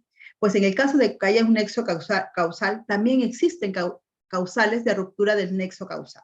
De manera que si existen esas tres, que es el caso fortuito, fuerza mayor, hecho propio de la víctima o hecho propio de un tercero, también se rompe ese nexo de causalidad y tampoco existiría la obligación de reparar. Por ejemplo, tenemos el caso fortuito o fuerza mayor. ¿Qué implica ello? ¿No? Es un hecho extraordinario que nadie sabía que iba a ocurrir, como por ejemplo el COVID-19. A todos nos sorprendió el 16 de marzo de 2020, todos encerrados en su casa. Yo tenía que cumplir un contrato, tenía que mandarle, pues, no sé, unas 100 computadoras hacia Piura por un contrato que había celebrado y tenían que estar allá el 22 de marzo de 2020 y lo embalé el 19 de marzo, el 20 de marzo ya estaba en tránsito, pero por orden del Estado, todo el mundo, nadie transitaba y por lo tanto el 23 no pudo llegar las computadoras. ¿Hubo una afectación a esa persona que tenía que recibir las computadoras? Por supuesto que sí, pero ¿fue atribuible a mi responsabilidad? No, porque yo la envié dentro del plazo, con anticipación. El 19 tenía que salir el 23, pero en el trayecto del 19 al 20 se dio el estado de emergencia, COVID-19 y todos encerrados. Un hecho extraordinario que ocurre, pues la pandemia cada cierto tiempo, no ocurre un año tras otro, ¿no? Imprevisible, por ejemplo, un terremoto, o irresistible, que yo no puedo, pues, detenerlo. Estos tipos de casos fortuito fuerza mayor que tienen efectos en el tema civil, en la responsabilidad civil, pero al no ser atribuible a mi responsabilidad, pues no va a causar una obligación de resarcir. O el hecho propio de la víctima. Por ejemplo, voy manejando tranquilo en mi vehículo, de pronto, pues, hay un puente peatonal donde la víctima tiene que cruzar por ese puente peatonal, pero a la víctima le dio la flojera y no quiso cruzar y cruzó por la parte de abajo donde solamente transitan los vehículos. Se cruzó intempestivamente, lo impacté, hubo un daño, infringí una norma, sí, porque la norma me dice no causar daño a tu víctima, no causar daño a un tercero. Yo le causé el daño con el vehículo, lo impacté, generé unas lesiones en la víctima, pero lo que no hay es el nexo de causalidad. ¿Por qué? Porque el hecho de que se suscite ese impacto no fue atribuible a mí, porque yo manejé en las reglas que correspondían. Fue el que intempestivamente vulneró la norma porque no fue por el puente peatonal, sino que se cruzó por la vía. Entonces, eso es hecho propio de la víctima. Si es la responsabilidad de la víctima, él también tiene, todos cumplimos roles en la sociedad conforme establece Gunther Jacobs, ¿no? Tenemos roles en la sociedad y conforme su rol, él debió haber cruzado el puente peatonal. Al no cumplirlo, infringió también una norma. Su propio hecho de la víctima rompe ese nexo de causalidad que había entre mi hecho, en mi actuar y el resultado, ¿no? O hecho de un tercero. En el mismo sentido, yo voy manejando mi vehículo, un ladrón se cruza e mandó al transeúnte contra mi vehículo y le impacté. ¿Fue mi responsabilidad? No, porque yo venía manejando tranquilamente. ¿Fue responsabilidad de la víctima? Tampoco, porque él transitaba por donde correspondía. El tercero, que viene a ser el ladrón, que lo empujó contra el pavimento y donde yo iba conduciendo, hizo que lo impactara. Eso también rompe un nexo de causalidad, porque no es atribuible ni al imputado, ni atribuible a la víctima, sino a un tercero. Entonces, donde no haya también esa responsabilidad o se rompe ese nexo causal, tampoco va a haber esa obligación de reparar. Continuamos con el último presupuesto que nos establece también el código, que viene a ser ese nexo, ese daño causado, ¿no? Conforme a lo que se establece en la normativa, el daño causado tenemos cuatro formas, cuatro daños conforme a la legislación civil. Ya hemos señalado, ¿no?, que el daño viene a ser el resarcir o reparar. Resarcir, el daño ocasionado, que viene a ser el mismo bien, que se te devuelve el mismo bien. Reparar, si es que fue dañado. Y la indemnización, que viene a ser, pues, por los daños ocasionados, si es patrimoniales o extrapatrimoniales. En patrimoniales tenemos dos, el lucro cesante y el daño emergente. El lucro cesante, aquí muchos dicen, el lucro cesante son los ingresos dejados de percibir. Y hay un gravísimo error, porque no vienen a ser los ingresos dejados de percibir. Si nos vamos a la teoría económica,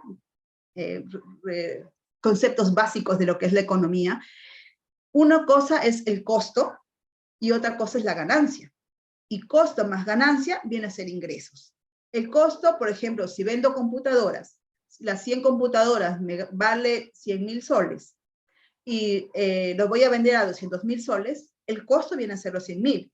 La ganancia viene a ser esos 100.000 más. El costo 100.000 más los 100.000 más vienen a ser los ingresos, 200.000. Pero yo no voy a pedir reparación por los 200.000, sino solamente por esa ganancia frustrada, dejada de percibir, que vienen a ser los 100.000. Yo no voy a incluir el costo. Entonces, eso hay que hacer. El lucro cesante no viene a ser los ingresos dejados de percibir, sino la ganancia frustrada dejada de percibir por motivo de ese suceso que ocasionó el daño. ¿Ya? Entonces, hecha esa aclaración, el lucro cesante, ya sabemos, se reduce en ganancia frustrada. Lo que no gané con la venta de ese bien, eso es lo que viene a ser el lucro cesante. Y por ello voy a pedirle al juez. Daño emergente son los gastos incurridos. Por ejemplo, el vehículo que me robaron. El costo total de ese vehículo que me robaron, ese viene a ser el daño emergente, el daño que he perdido efectivamente, ¿no? Otro vienen a ser los daños extrapatrimoniales. En daños extrapatrimoniales tenemos el daño personal y el daño moral. El daño personal viene a ser, pues, las heridas que me causaron, las laceraciones que sufrí, los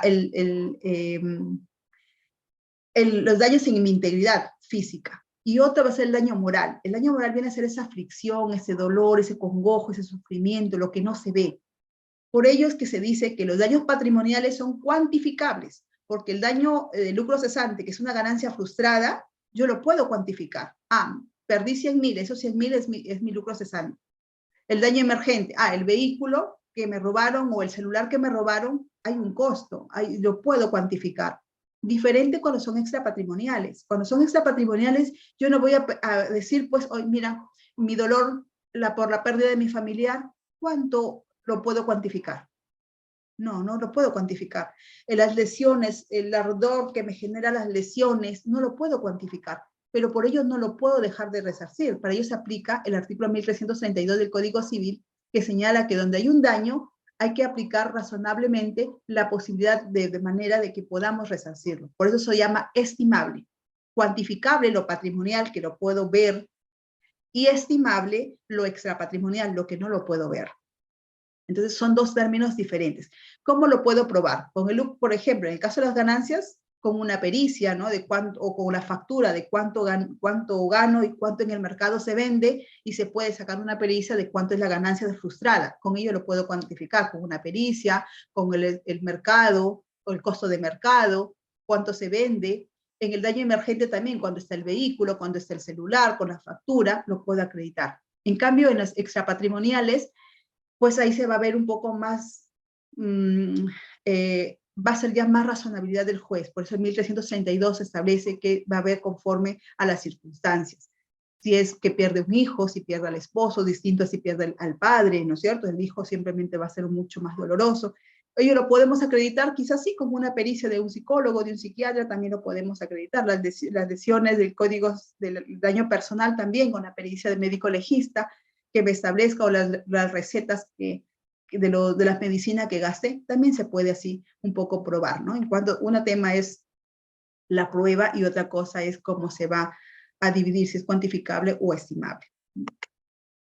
Bien, tenemos que ver eso, ¿no? La coincidencia. Como yo cuando iniciaba esa disertación, yo decía, van a estar los dos mezclados, pero el hecho que estén mezclados no están revueltos, como si se juntos, pero no revueltos, ¿no? La acción penal, la acción civil tienen sus coincidencias, pero no siempre van a confluir. El hecho de que no sea culpable, no sea sancionado o sea sobreseído el caso, no implica que no va a ser reparada, no va a ser resarcido el daño. Por ello tenemos que ver que en el tema penal, lo que se va a ver es el injusto más la culpa, ¿ya? Si hablamos de injusto, ya sabemos, la conducta típica, antijurídica y culpable. Y la culpabilidad es el reproche que se le hace a ese investigado por infringir la norma. Por ello tenemos entonces en la culpabilidad, ¿qué van a operar? Va a operar el artículo 20 del Código Penal, ¿no? Vamos a ver la imputabilidad. Esta persona es mayor de 18 años, sufría de una anomalía psíquica, es grave, tiene alguna alteración de la conciencia, alteración de la percepción, no comprende el carácter delictivo. Eso tiene que ver con el artículo 20, numeral 1 del Código Penal, la imputabilidad. ¿Es imputable o no es imputable? Y dos, la exigibilidad, el estado de necesidad exculpante o miedo insuperable. Al momento que el imputado actuó porque hubo un estado de necesidad exculpante, había dos tipos jurídicos en conflicto y tuvo que romper uno para poder salvar el otro, o el miedo insuperable al superior, o no conoce la prohibición, y ahí tenemos los errores de culturalmente condicionado o el error de prohibición. Si concurren esos presupuestos, entonces está exento de pena, no va a haber responsabilidad, no va a ser culpable, por lo tanto no se le va a atribuir una sanción penal, la sanción, las penas que estableció inicialmente. O si es persona, sabemos que no solamente la persona natural comete delitos, también conforme al artículo 27 del Código Penal lo es la persona jurídica. Y si fuera persona jurídica, no se le va a poner pues una sanción. Para ello tenemos el artículo 105 del Código Penal, que viene a ser las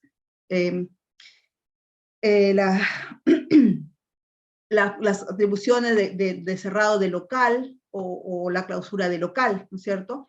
Entonces, tenemos ese tipo de distinción. Para el tema de cuando es un imputado de persona natural o es una persona jurídica, ¿no? Ahí se le aplican las condiciones, las medidas aplicables a personas jurídicas, ¿no? Que viene a ser la clausura local, la disolución o liquidación de la sociedad, o la suspensión de las actividades de la sociedad, o la prohibición, o una multa también, ¿no? Ellas son las medidas que se le aplican a una persona jurídica.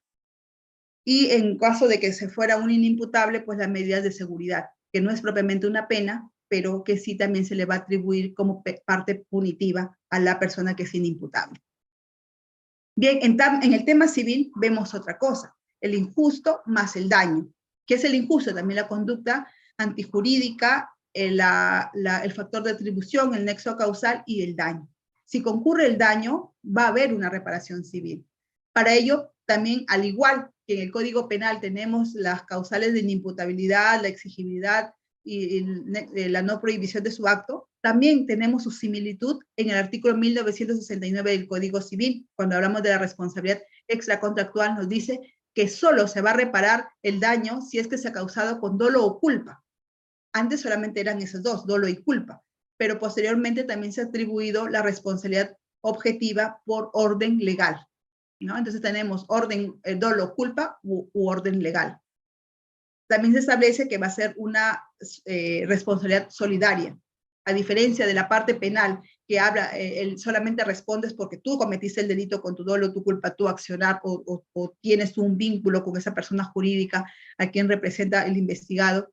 Va a haber una responsabilidad personal. En el tema reparación civil va a ser una responsabilidad solidaria, ¿ya? Va a establecer contra cualquiera se puede pedir la reparación civil como señalaba. También, al igual que en el tema penal se habla de un nexo de causalidad, también el tema penal se habla de ROC5 la antijuridicidad, la conducta que hay que reparar, los riesgos que existen.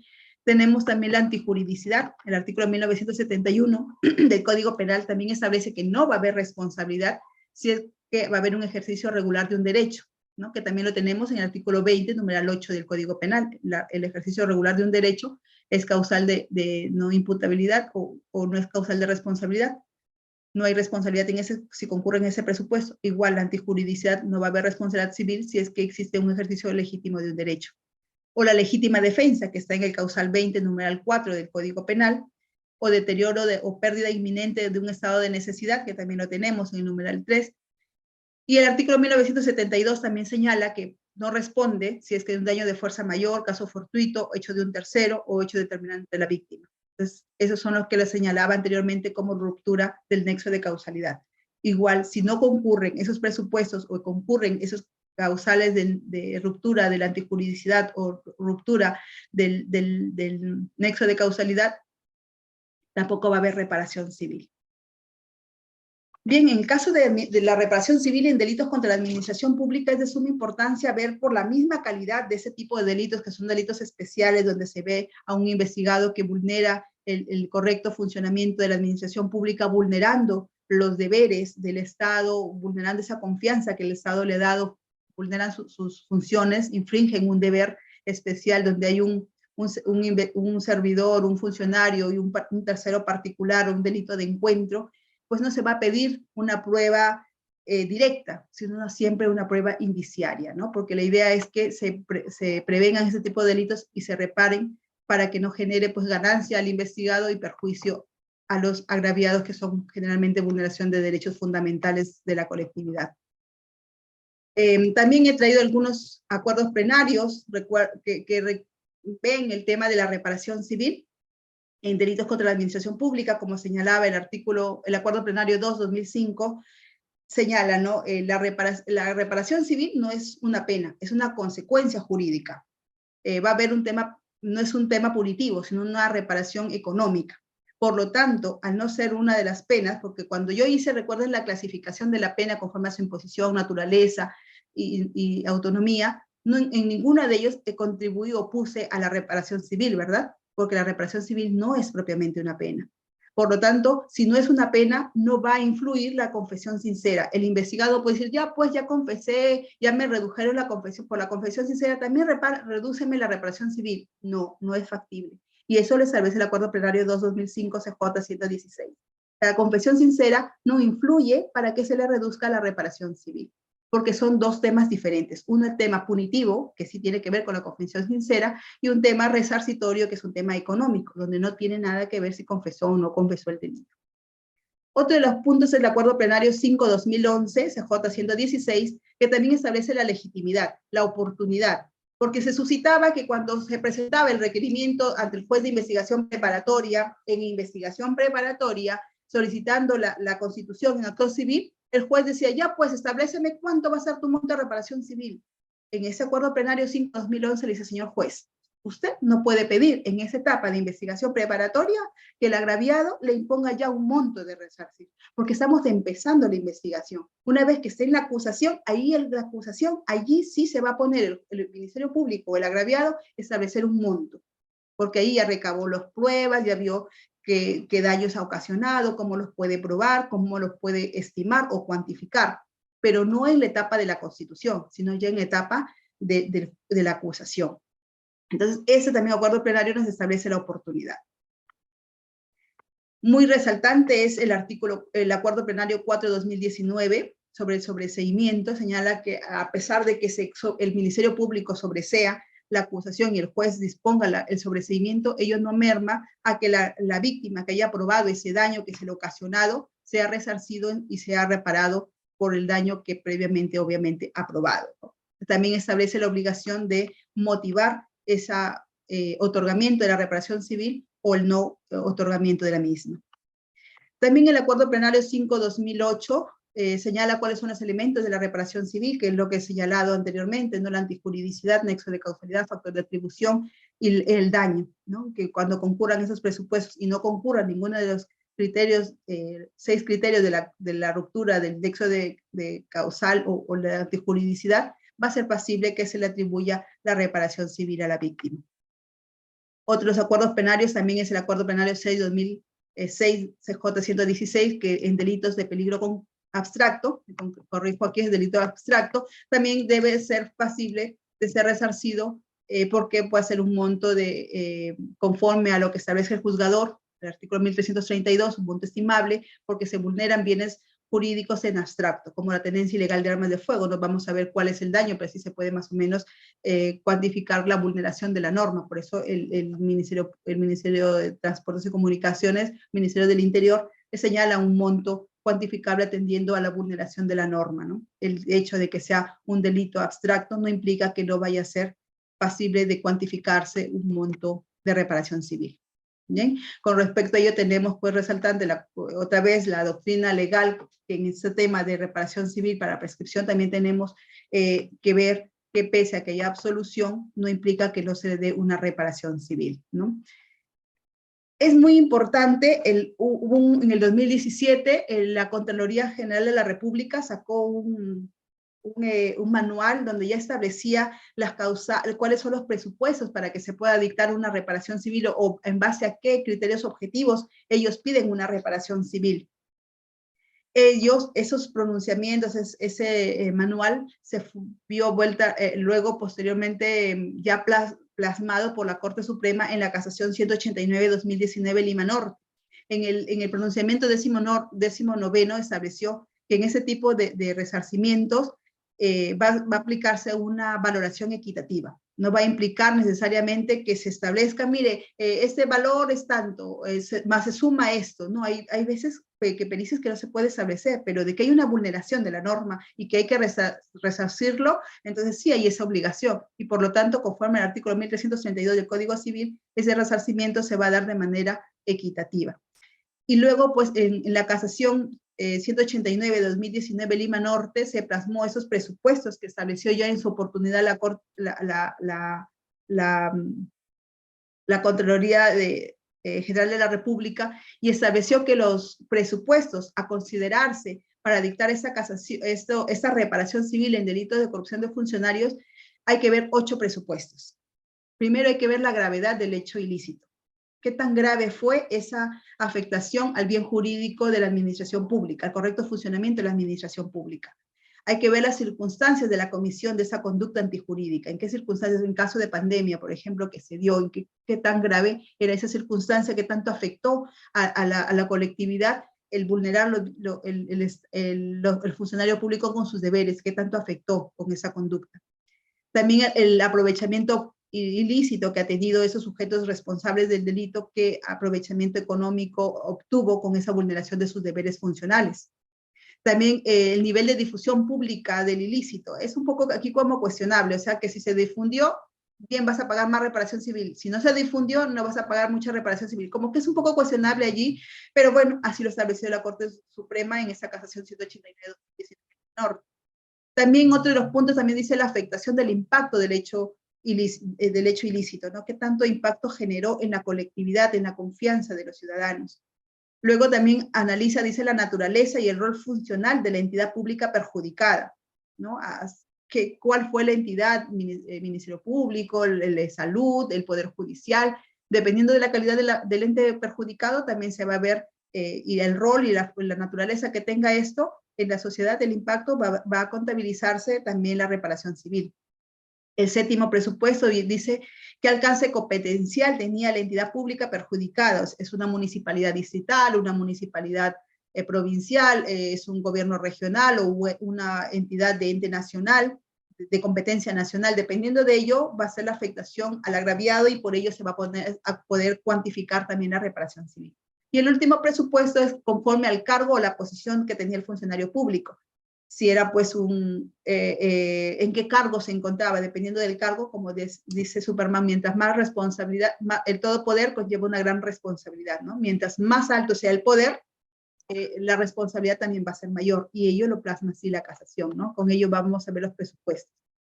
Pero también esa casación 189 resalta que es importante que esos criterios no van a ser en abstracto, ¿no? Siempre va a haber una prueba, ¿no? Conforme al juicio se oralizó, se escuchó a los testigos, las pericias, los documentales, la prensa escrita, todo lo que se sacó, porque como vimos, qué impacto tiene en la comunicación, en las radios, televisión, internet, estadísticas, de por ejemplo, cuánto disminuyó la confianza en los ciudadanos en sus entes públicos. Todo ello, más o menos, van a decir, tiene que cuantificarse de manera más concreta cómo es la afectación y poder allí sacar una cuantificación de la reparación civil. No va a ser todo en abstracto. No es que yo digo, ya va a 300.000 soles, ya yo quiero que sea 300.000 soles porque eso es la afectación que se genera. No, tiene que motivarse. Por ello tenemos también la casación 618-2018 de Lambayeque, recién en junio de 2022, nos señaló también unos presupuestos, ¿no? Respecto al daño extrapatrimonial. ¿Qué es lo que debe de considerarse para poder establecer o cuantificar, estimar? Recordemos que para el daño extrapatrimonial no se cuantifica, sino se estima. El monto estimable, pues, va a ver, dependiendo de la gravedad del comportamiento de quien causó el daño, qué beneficio pudo obtener o obtuvo por esa acción dañosa, el margen de afectación al servicio o al bien público que está protegido por la ley, o esa relación que existía entre quien causó el daño y el perjudicado.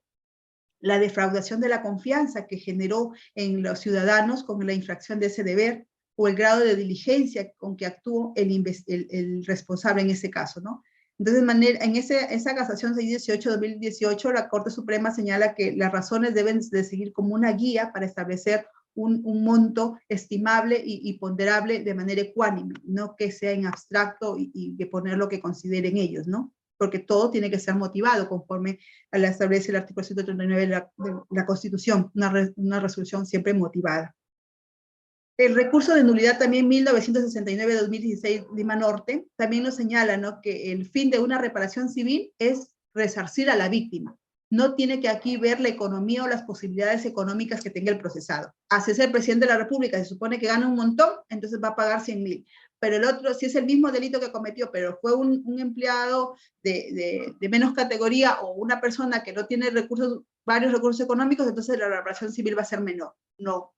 El recurso de nulidad en mención señala que esa reparación civil que se va a imponer no tiene que ver con las posibilidades económicas del investigado, sino con el daño que efectivamente se le ha causado a la víctima. Así sea un millonario el que cometió el delito, pero la reparación civil es mínima, no por ello le va a imponer pues un montón de dinero si es que no se acredita conforme al daño. Entonces hay que ver ese tema, ¿no? Así como la confesión sincera no influye para imponer la reparación civil, también en el caso de la economía del investigado no tiene por qué influir en el pago en la cuantificación de la reparación civil. Otro recurso de nulidad 216-2005, Huánuco, también nos precisa que en el caso de que haya diversos imputados, la reparación civil se va a pagar de manera solidaria. Si fuese que se hacen en distintos juicios, en distintos procesos, porque de repente uno cayó, fue procesado y el otro fue declarado reo ausente o reo contumaz y posteriormente se le va a procesar, el hecho de que se le procese en distintos investigaciones o de distintas oportunidades no implica que si en esta vez pedí 5.000, a él le va a pedir 5.000 y en el otro segundo juicio también le va a pedir 5.000. No, porque los 5.000 es en una sola. Al final, si lo pagó uno, el otro que pagó va a repetir contra él o en ambos juicios va a establecerse solamente una pena de reparación civil, ello atendiendo a que la reparación civil en tema penal es solidaria. También tenemos la casación 1687-2021 Lambayeque.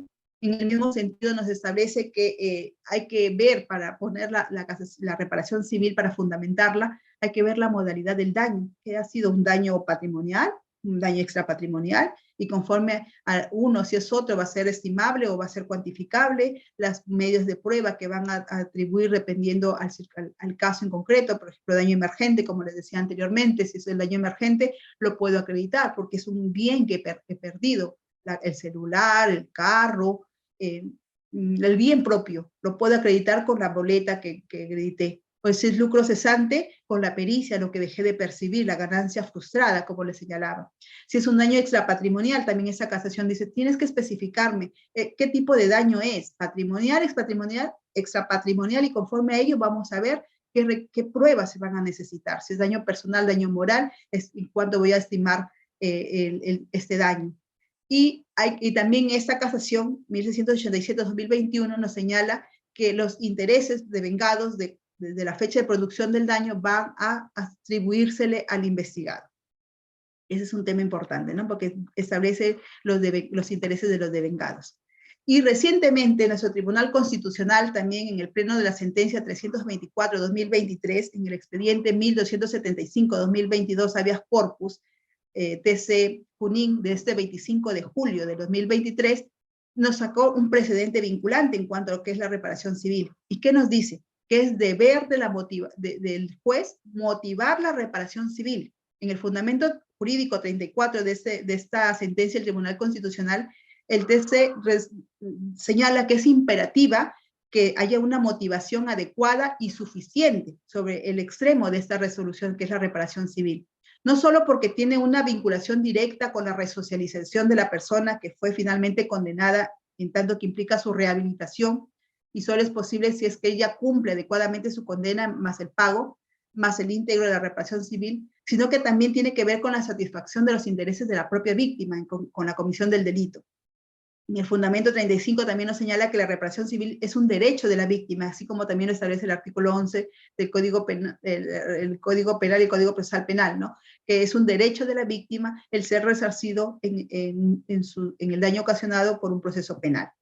Entonces aquí nos establece que ello va a ser acorde con los principios constitucionales de la debida motivación de la reparación civil. Ello también va acorde, ¿no?, con la Corte Suprema, el Acuerdo Plenario 4-2019 CJ 116, que establece que es deber del juez motivar por qué concede o por qué no concede la reparación civil. y en ese el Tribunal Constitucional es un precedente vinculante, nos ha establecido que es deber de motivar por qué concede o no concede la reparación civil, y sobre todo determinar si es una reparación civil patrimonial o extrapatrimonial, ¿no? Porque ello influye en la rehabilitación de la persona, fines de la pena, que también lo traté al inicio de la disertación. Bien, ahora sí nos vamos al último tema que se nos encargó, que viene a ser la prescripción de la acción penal, ¿no? Aquí ya todos sabemos por teoría general del delito, o teoría general del delito, que hay dos figuras diferentes, pero que tienen que ver con el paso del transcurso del tiempo. Una es la prescripción y otra va a ser la caducidad. Mientras que la prescripción es contra la acción, la caducidad es sobre el derecho. Caduca el derecho y prescribe la acción. En cuanto a la prescripción, tenemos dos tipos de la institución. La prescripción adquisitiva, por el cual por el transcurso del tiempo adquirimos derechos, como el caso de la prescripción adquisitiva en el tema civil, transcurrido 10 años, adquiero la propiedad de un bien que no tiene propietario, y si lo estoy poseyendo, pacífica, público, adquiero esa posesión. Esa se llama una prescripción adquisitiva, que se ve en el tema penal, en el tema civil, y otra es la prescripción extintiva, que lo vemos en el tema penal. Por el transcurso del tiempo, el Estado pierde ese ius puniendi de perseguir el delito. Entonces nosotros nos vamos a limitar a lo que es nuestro tema, que es la prescripción extintiva, ¿no? Es un concepto jurídico que está vinculado con el transcurso del tiempo, mediante el cual el Estado ya pierde esa legitimidad de accionar contra la persona que cometió alguna acción o violó una norma penal. Tenemos también que ese cómputo de la prescripción extintiva se va a comenzar desde el momento en que el hecho se comete. Por ejemplo, si es tentativa, conforme al artículo 80 del Código Penal establece que se va a dar una vez que cesa esa acción que fue tentada, de la tentativa, ¿no? Y si es también así, es un delito continuado, un delito permanente, también se va a dar en el tiempo que va a cesar la acción, ¿no? Eso lo tenemos ya, los plazos establecidos en el artículo 82 del Código Penal, en caso de la tentativa, desde el día que cesó la actividad delictuosa, cuando es un delito instantáneo, en el mismo momento que éste se consumó, y cuando este es permanente o continuado, cuando terminó la actividad o la permanencia. El caso de la suspensión, que es diferente de la interrupción, ahí también tenemos que hacer mucha atención. Es una cosa la suspensión de la prescripción y otra cosa es la interrupción. ¿Qué implica la suspensión? La suspensión de la prescripción de la acción penal implica que hay como un corchete. Durante ese tiempo no se contabiliza el plazo, no corre el plazo. En el Código Penal los han establecido una causal, dos causales. Dice, cuando al momento que se inicia el proceso, antes de iniciar el proceso o durante el proceso, se da un hecho que debe discutirse en otra área penal, mientras se resuelve en esa otra área penal, ese tiempo se congela, no se contabiliza.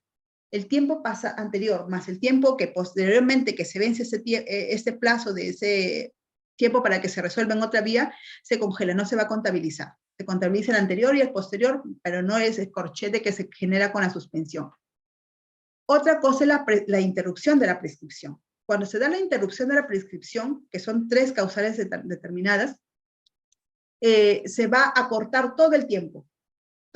Ya no se va a contabilizar el tiempo anterior, sino que a partir de aquí empieza a correr el plazo de la prescripción.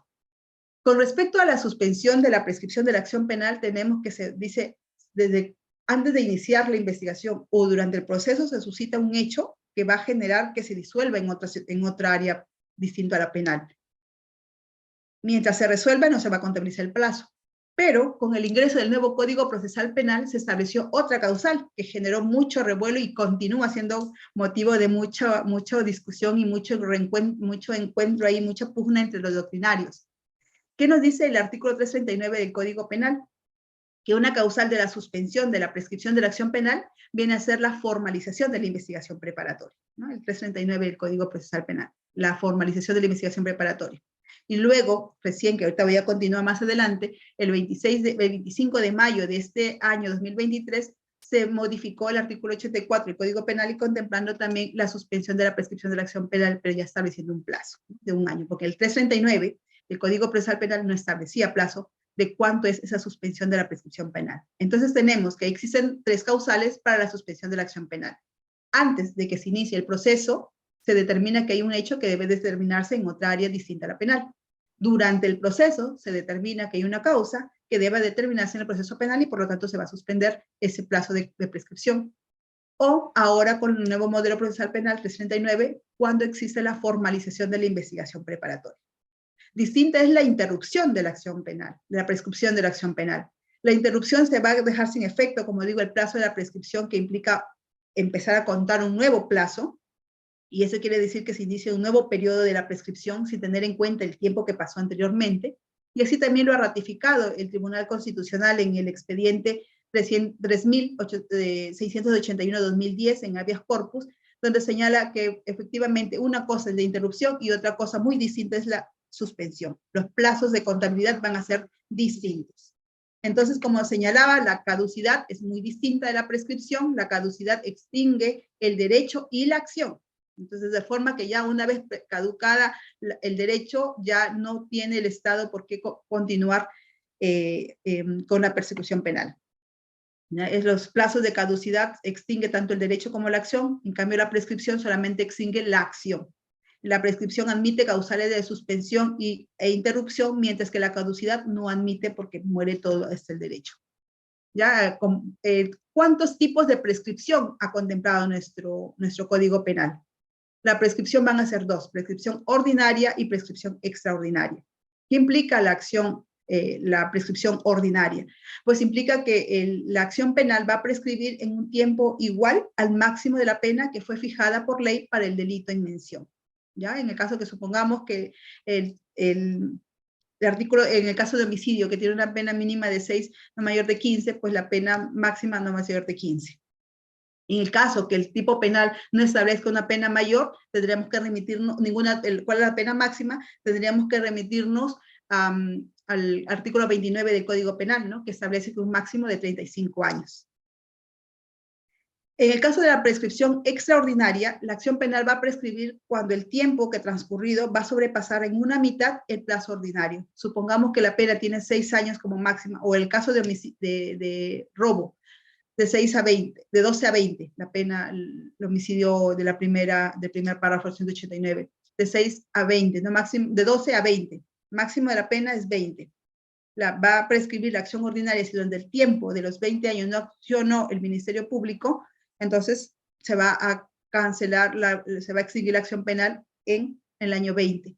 Pero si hubo una acción del Ministerio Público, del Poder Judicial, o cometió un nuevo delito, se me pasó allí, así como hay 3 causales de suspensión, hay 3 causales de interrupción. Los 3 causales de interrupción vienen a ser porque hay una actuación del Ministerio Público, en ese caso el inicio de investigaciones preliminares, o hay una actuación del Poder Judicial, o hay la comisión de un nuevo delito. Cuando se cometen esas 3 causales, se va a interrumpir la acción penal. Y empezará, cuando hay una prescripción, una interrupción, va a operar la prescripción extraordinaria.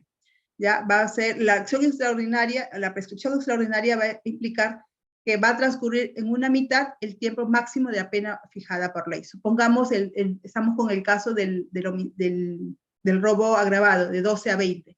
El máximo de la pena va a ser 20. La prescripción extraordinaria, por la interrupción de la acción penal, se va a dar una mitad, o sea, 20 más 10, en 30 años va a prescribir la acción penal, porque hubo una interrupción de la acción.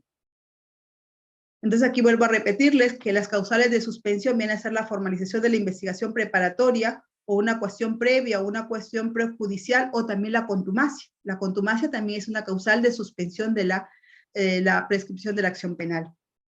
Las causales de interrupción vienen a ser la apertura de investigación preliminar, las diligencias fiscales o judiciales, y con la comisión de un nuevo delito, ¿no? Lo que les volvía a referir anteriormente.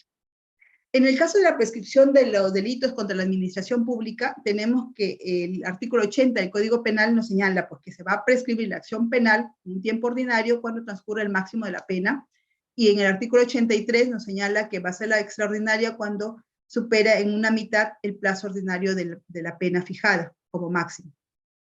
Pero también el artículo 80 del Código Penal, siendo coherente con lo que se dispuso en el artículo 41 de la Constitución, estableció que en delitos de corrupción de funcionarios que haya afectación al patrimonio del Estado, se va a duplicar la prescripción, el plazo de la prescripción.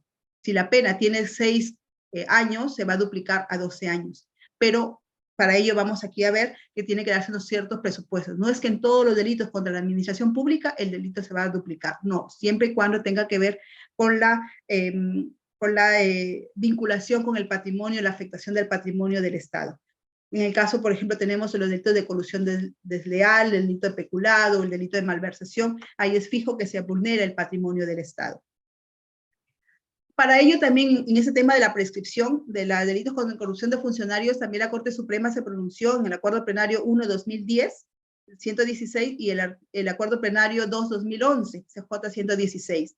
El Acuerdo Plenario 1-2010 nos señaló, ¿no?, que el artículo 80 establece la duplicidad del plazo de la prescripción cuando sea por funcionario público que afecte el bien del Estado, ello en coherencia con el artículo 41 de la Constitución Política del Perú. Ya sabemos, la Constitución son normas amplias y al final se necesita de un aterrizaje, ¿no?, de una norma que lo formalice, que por eso está el artículo 80 del Código Penal.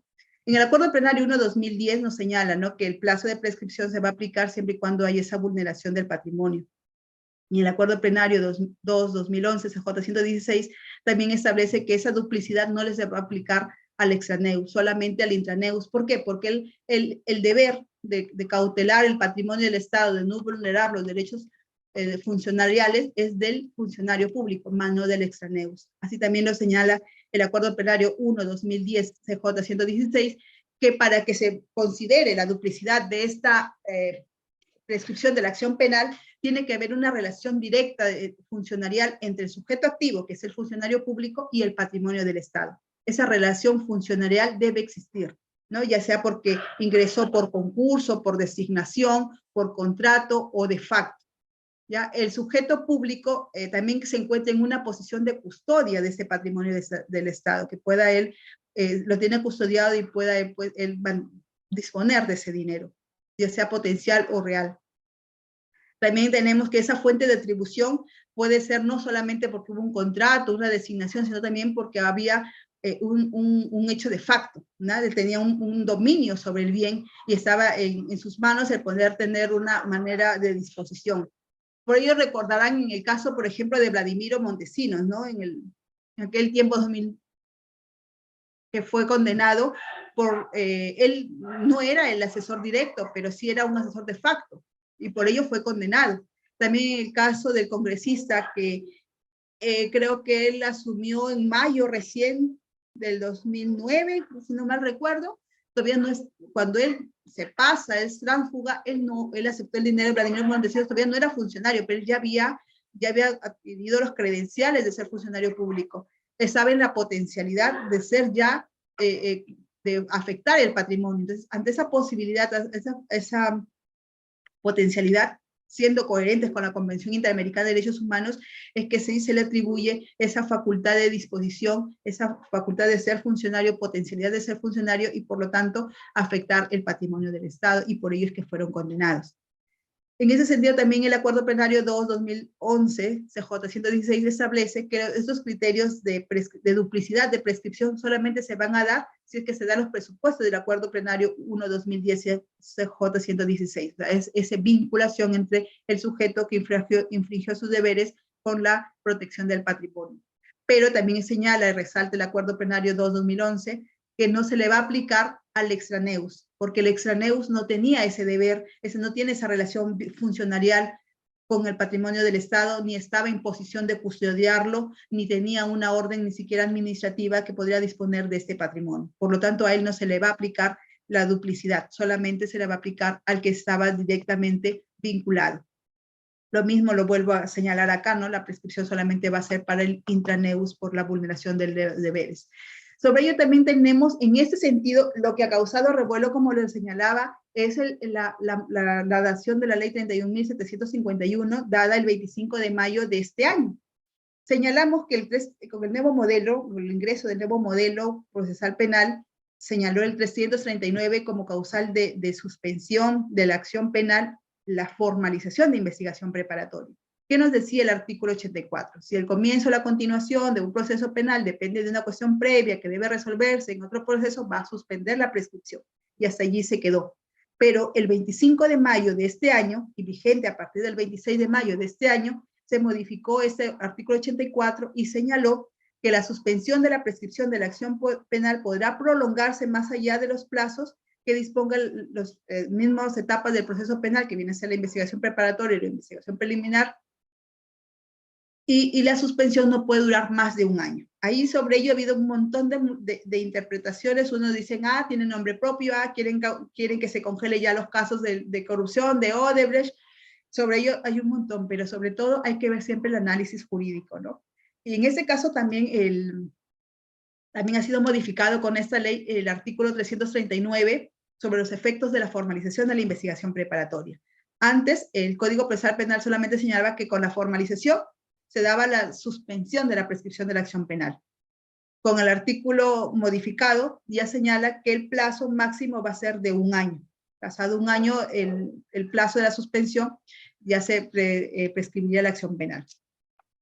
Sobre ello se está discutiendo la constitucionalidad de esta ley. ¿Es factible, no es factible? Para los fiscales decimos no, se nos ha recortado nuestro derecho de la persecución de la acción penal, estamos vulnerando convenios internacionales como la Convención de las Naciones Unidas contra la Corrupción, la Convención Interamericana de Delitos de Corrupción, contra los delitos de corrupción.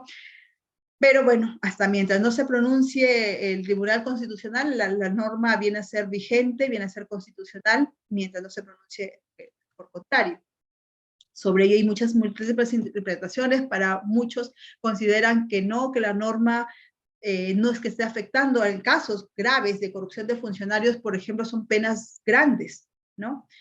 Cohecho pasivo o negociación incompatible, y se afecta el patrimonio, como hemos considerado anteriormente, el artículo 80, el artículo 41 de la Constitución. Si es que se va a afectar el patrimonio, obviamente se va a duplicar la pena. Una vez que se contabilice el máximo de la pena, más la duplicidad para el delito de funcionarios, más el año, ahí recién se va a prescribir. Supongamos el caso de Keiko, creo que tiene una pena mínima de lavado de activos de 15 años, se va a duplicar más 15, 30 años, más un año más, 31 años. Entonces, lo que va la norma va un poco como coherente con el Estado de Derecho que estamos viviendo, ¿no? O sea, tú tienes que garantizar un proceso justo, un proceso de plazo razonable, porque justamente la prescripción viene a ser eso, ¿no? Una representación del derecho, del debido proceso y del plazo razonable, de ser juzgado en un plazo razonable. No es que el Ministerio Público se duerma en sus laureles y quiere investigar durante todo el tiempo que quiera, donde el tiempo no, tenemos ya también dianderas, ¿no? El plazo razonable, no es que el plazo máximo que me da la ley, el plazo mínimo que yo necesito para actuar las diligencias, también el deber que nos establece la directiva internacionales y directiva del Ministerio Público. Ante un caso con prisión preventiva tenemos la obligación de actuar con celeridad. Entonces, en visión de ello es que el legislador saca esa norma, ¿no? De la suspensión de la prescripción de la acción penal en máximo de un año. Porque no es que en un año va a prescribir, no, tienes todo el máximo del artículo, hay que hacerle una lectura en coherencia con el artículo 80 y 84, que establece que la acción va a prescribir en un máximo de la pena, si es que hay una interrupción en un máximo de la pena más la mitad, y además para ello se le va a sumar, si es que caso de delito de corrupción de funcionarios y que afecte el patrimonio directamente, la duplicidad de la pena, y además a ello se le suma un año de la prescripción de la acción penal.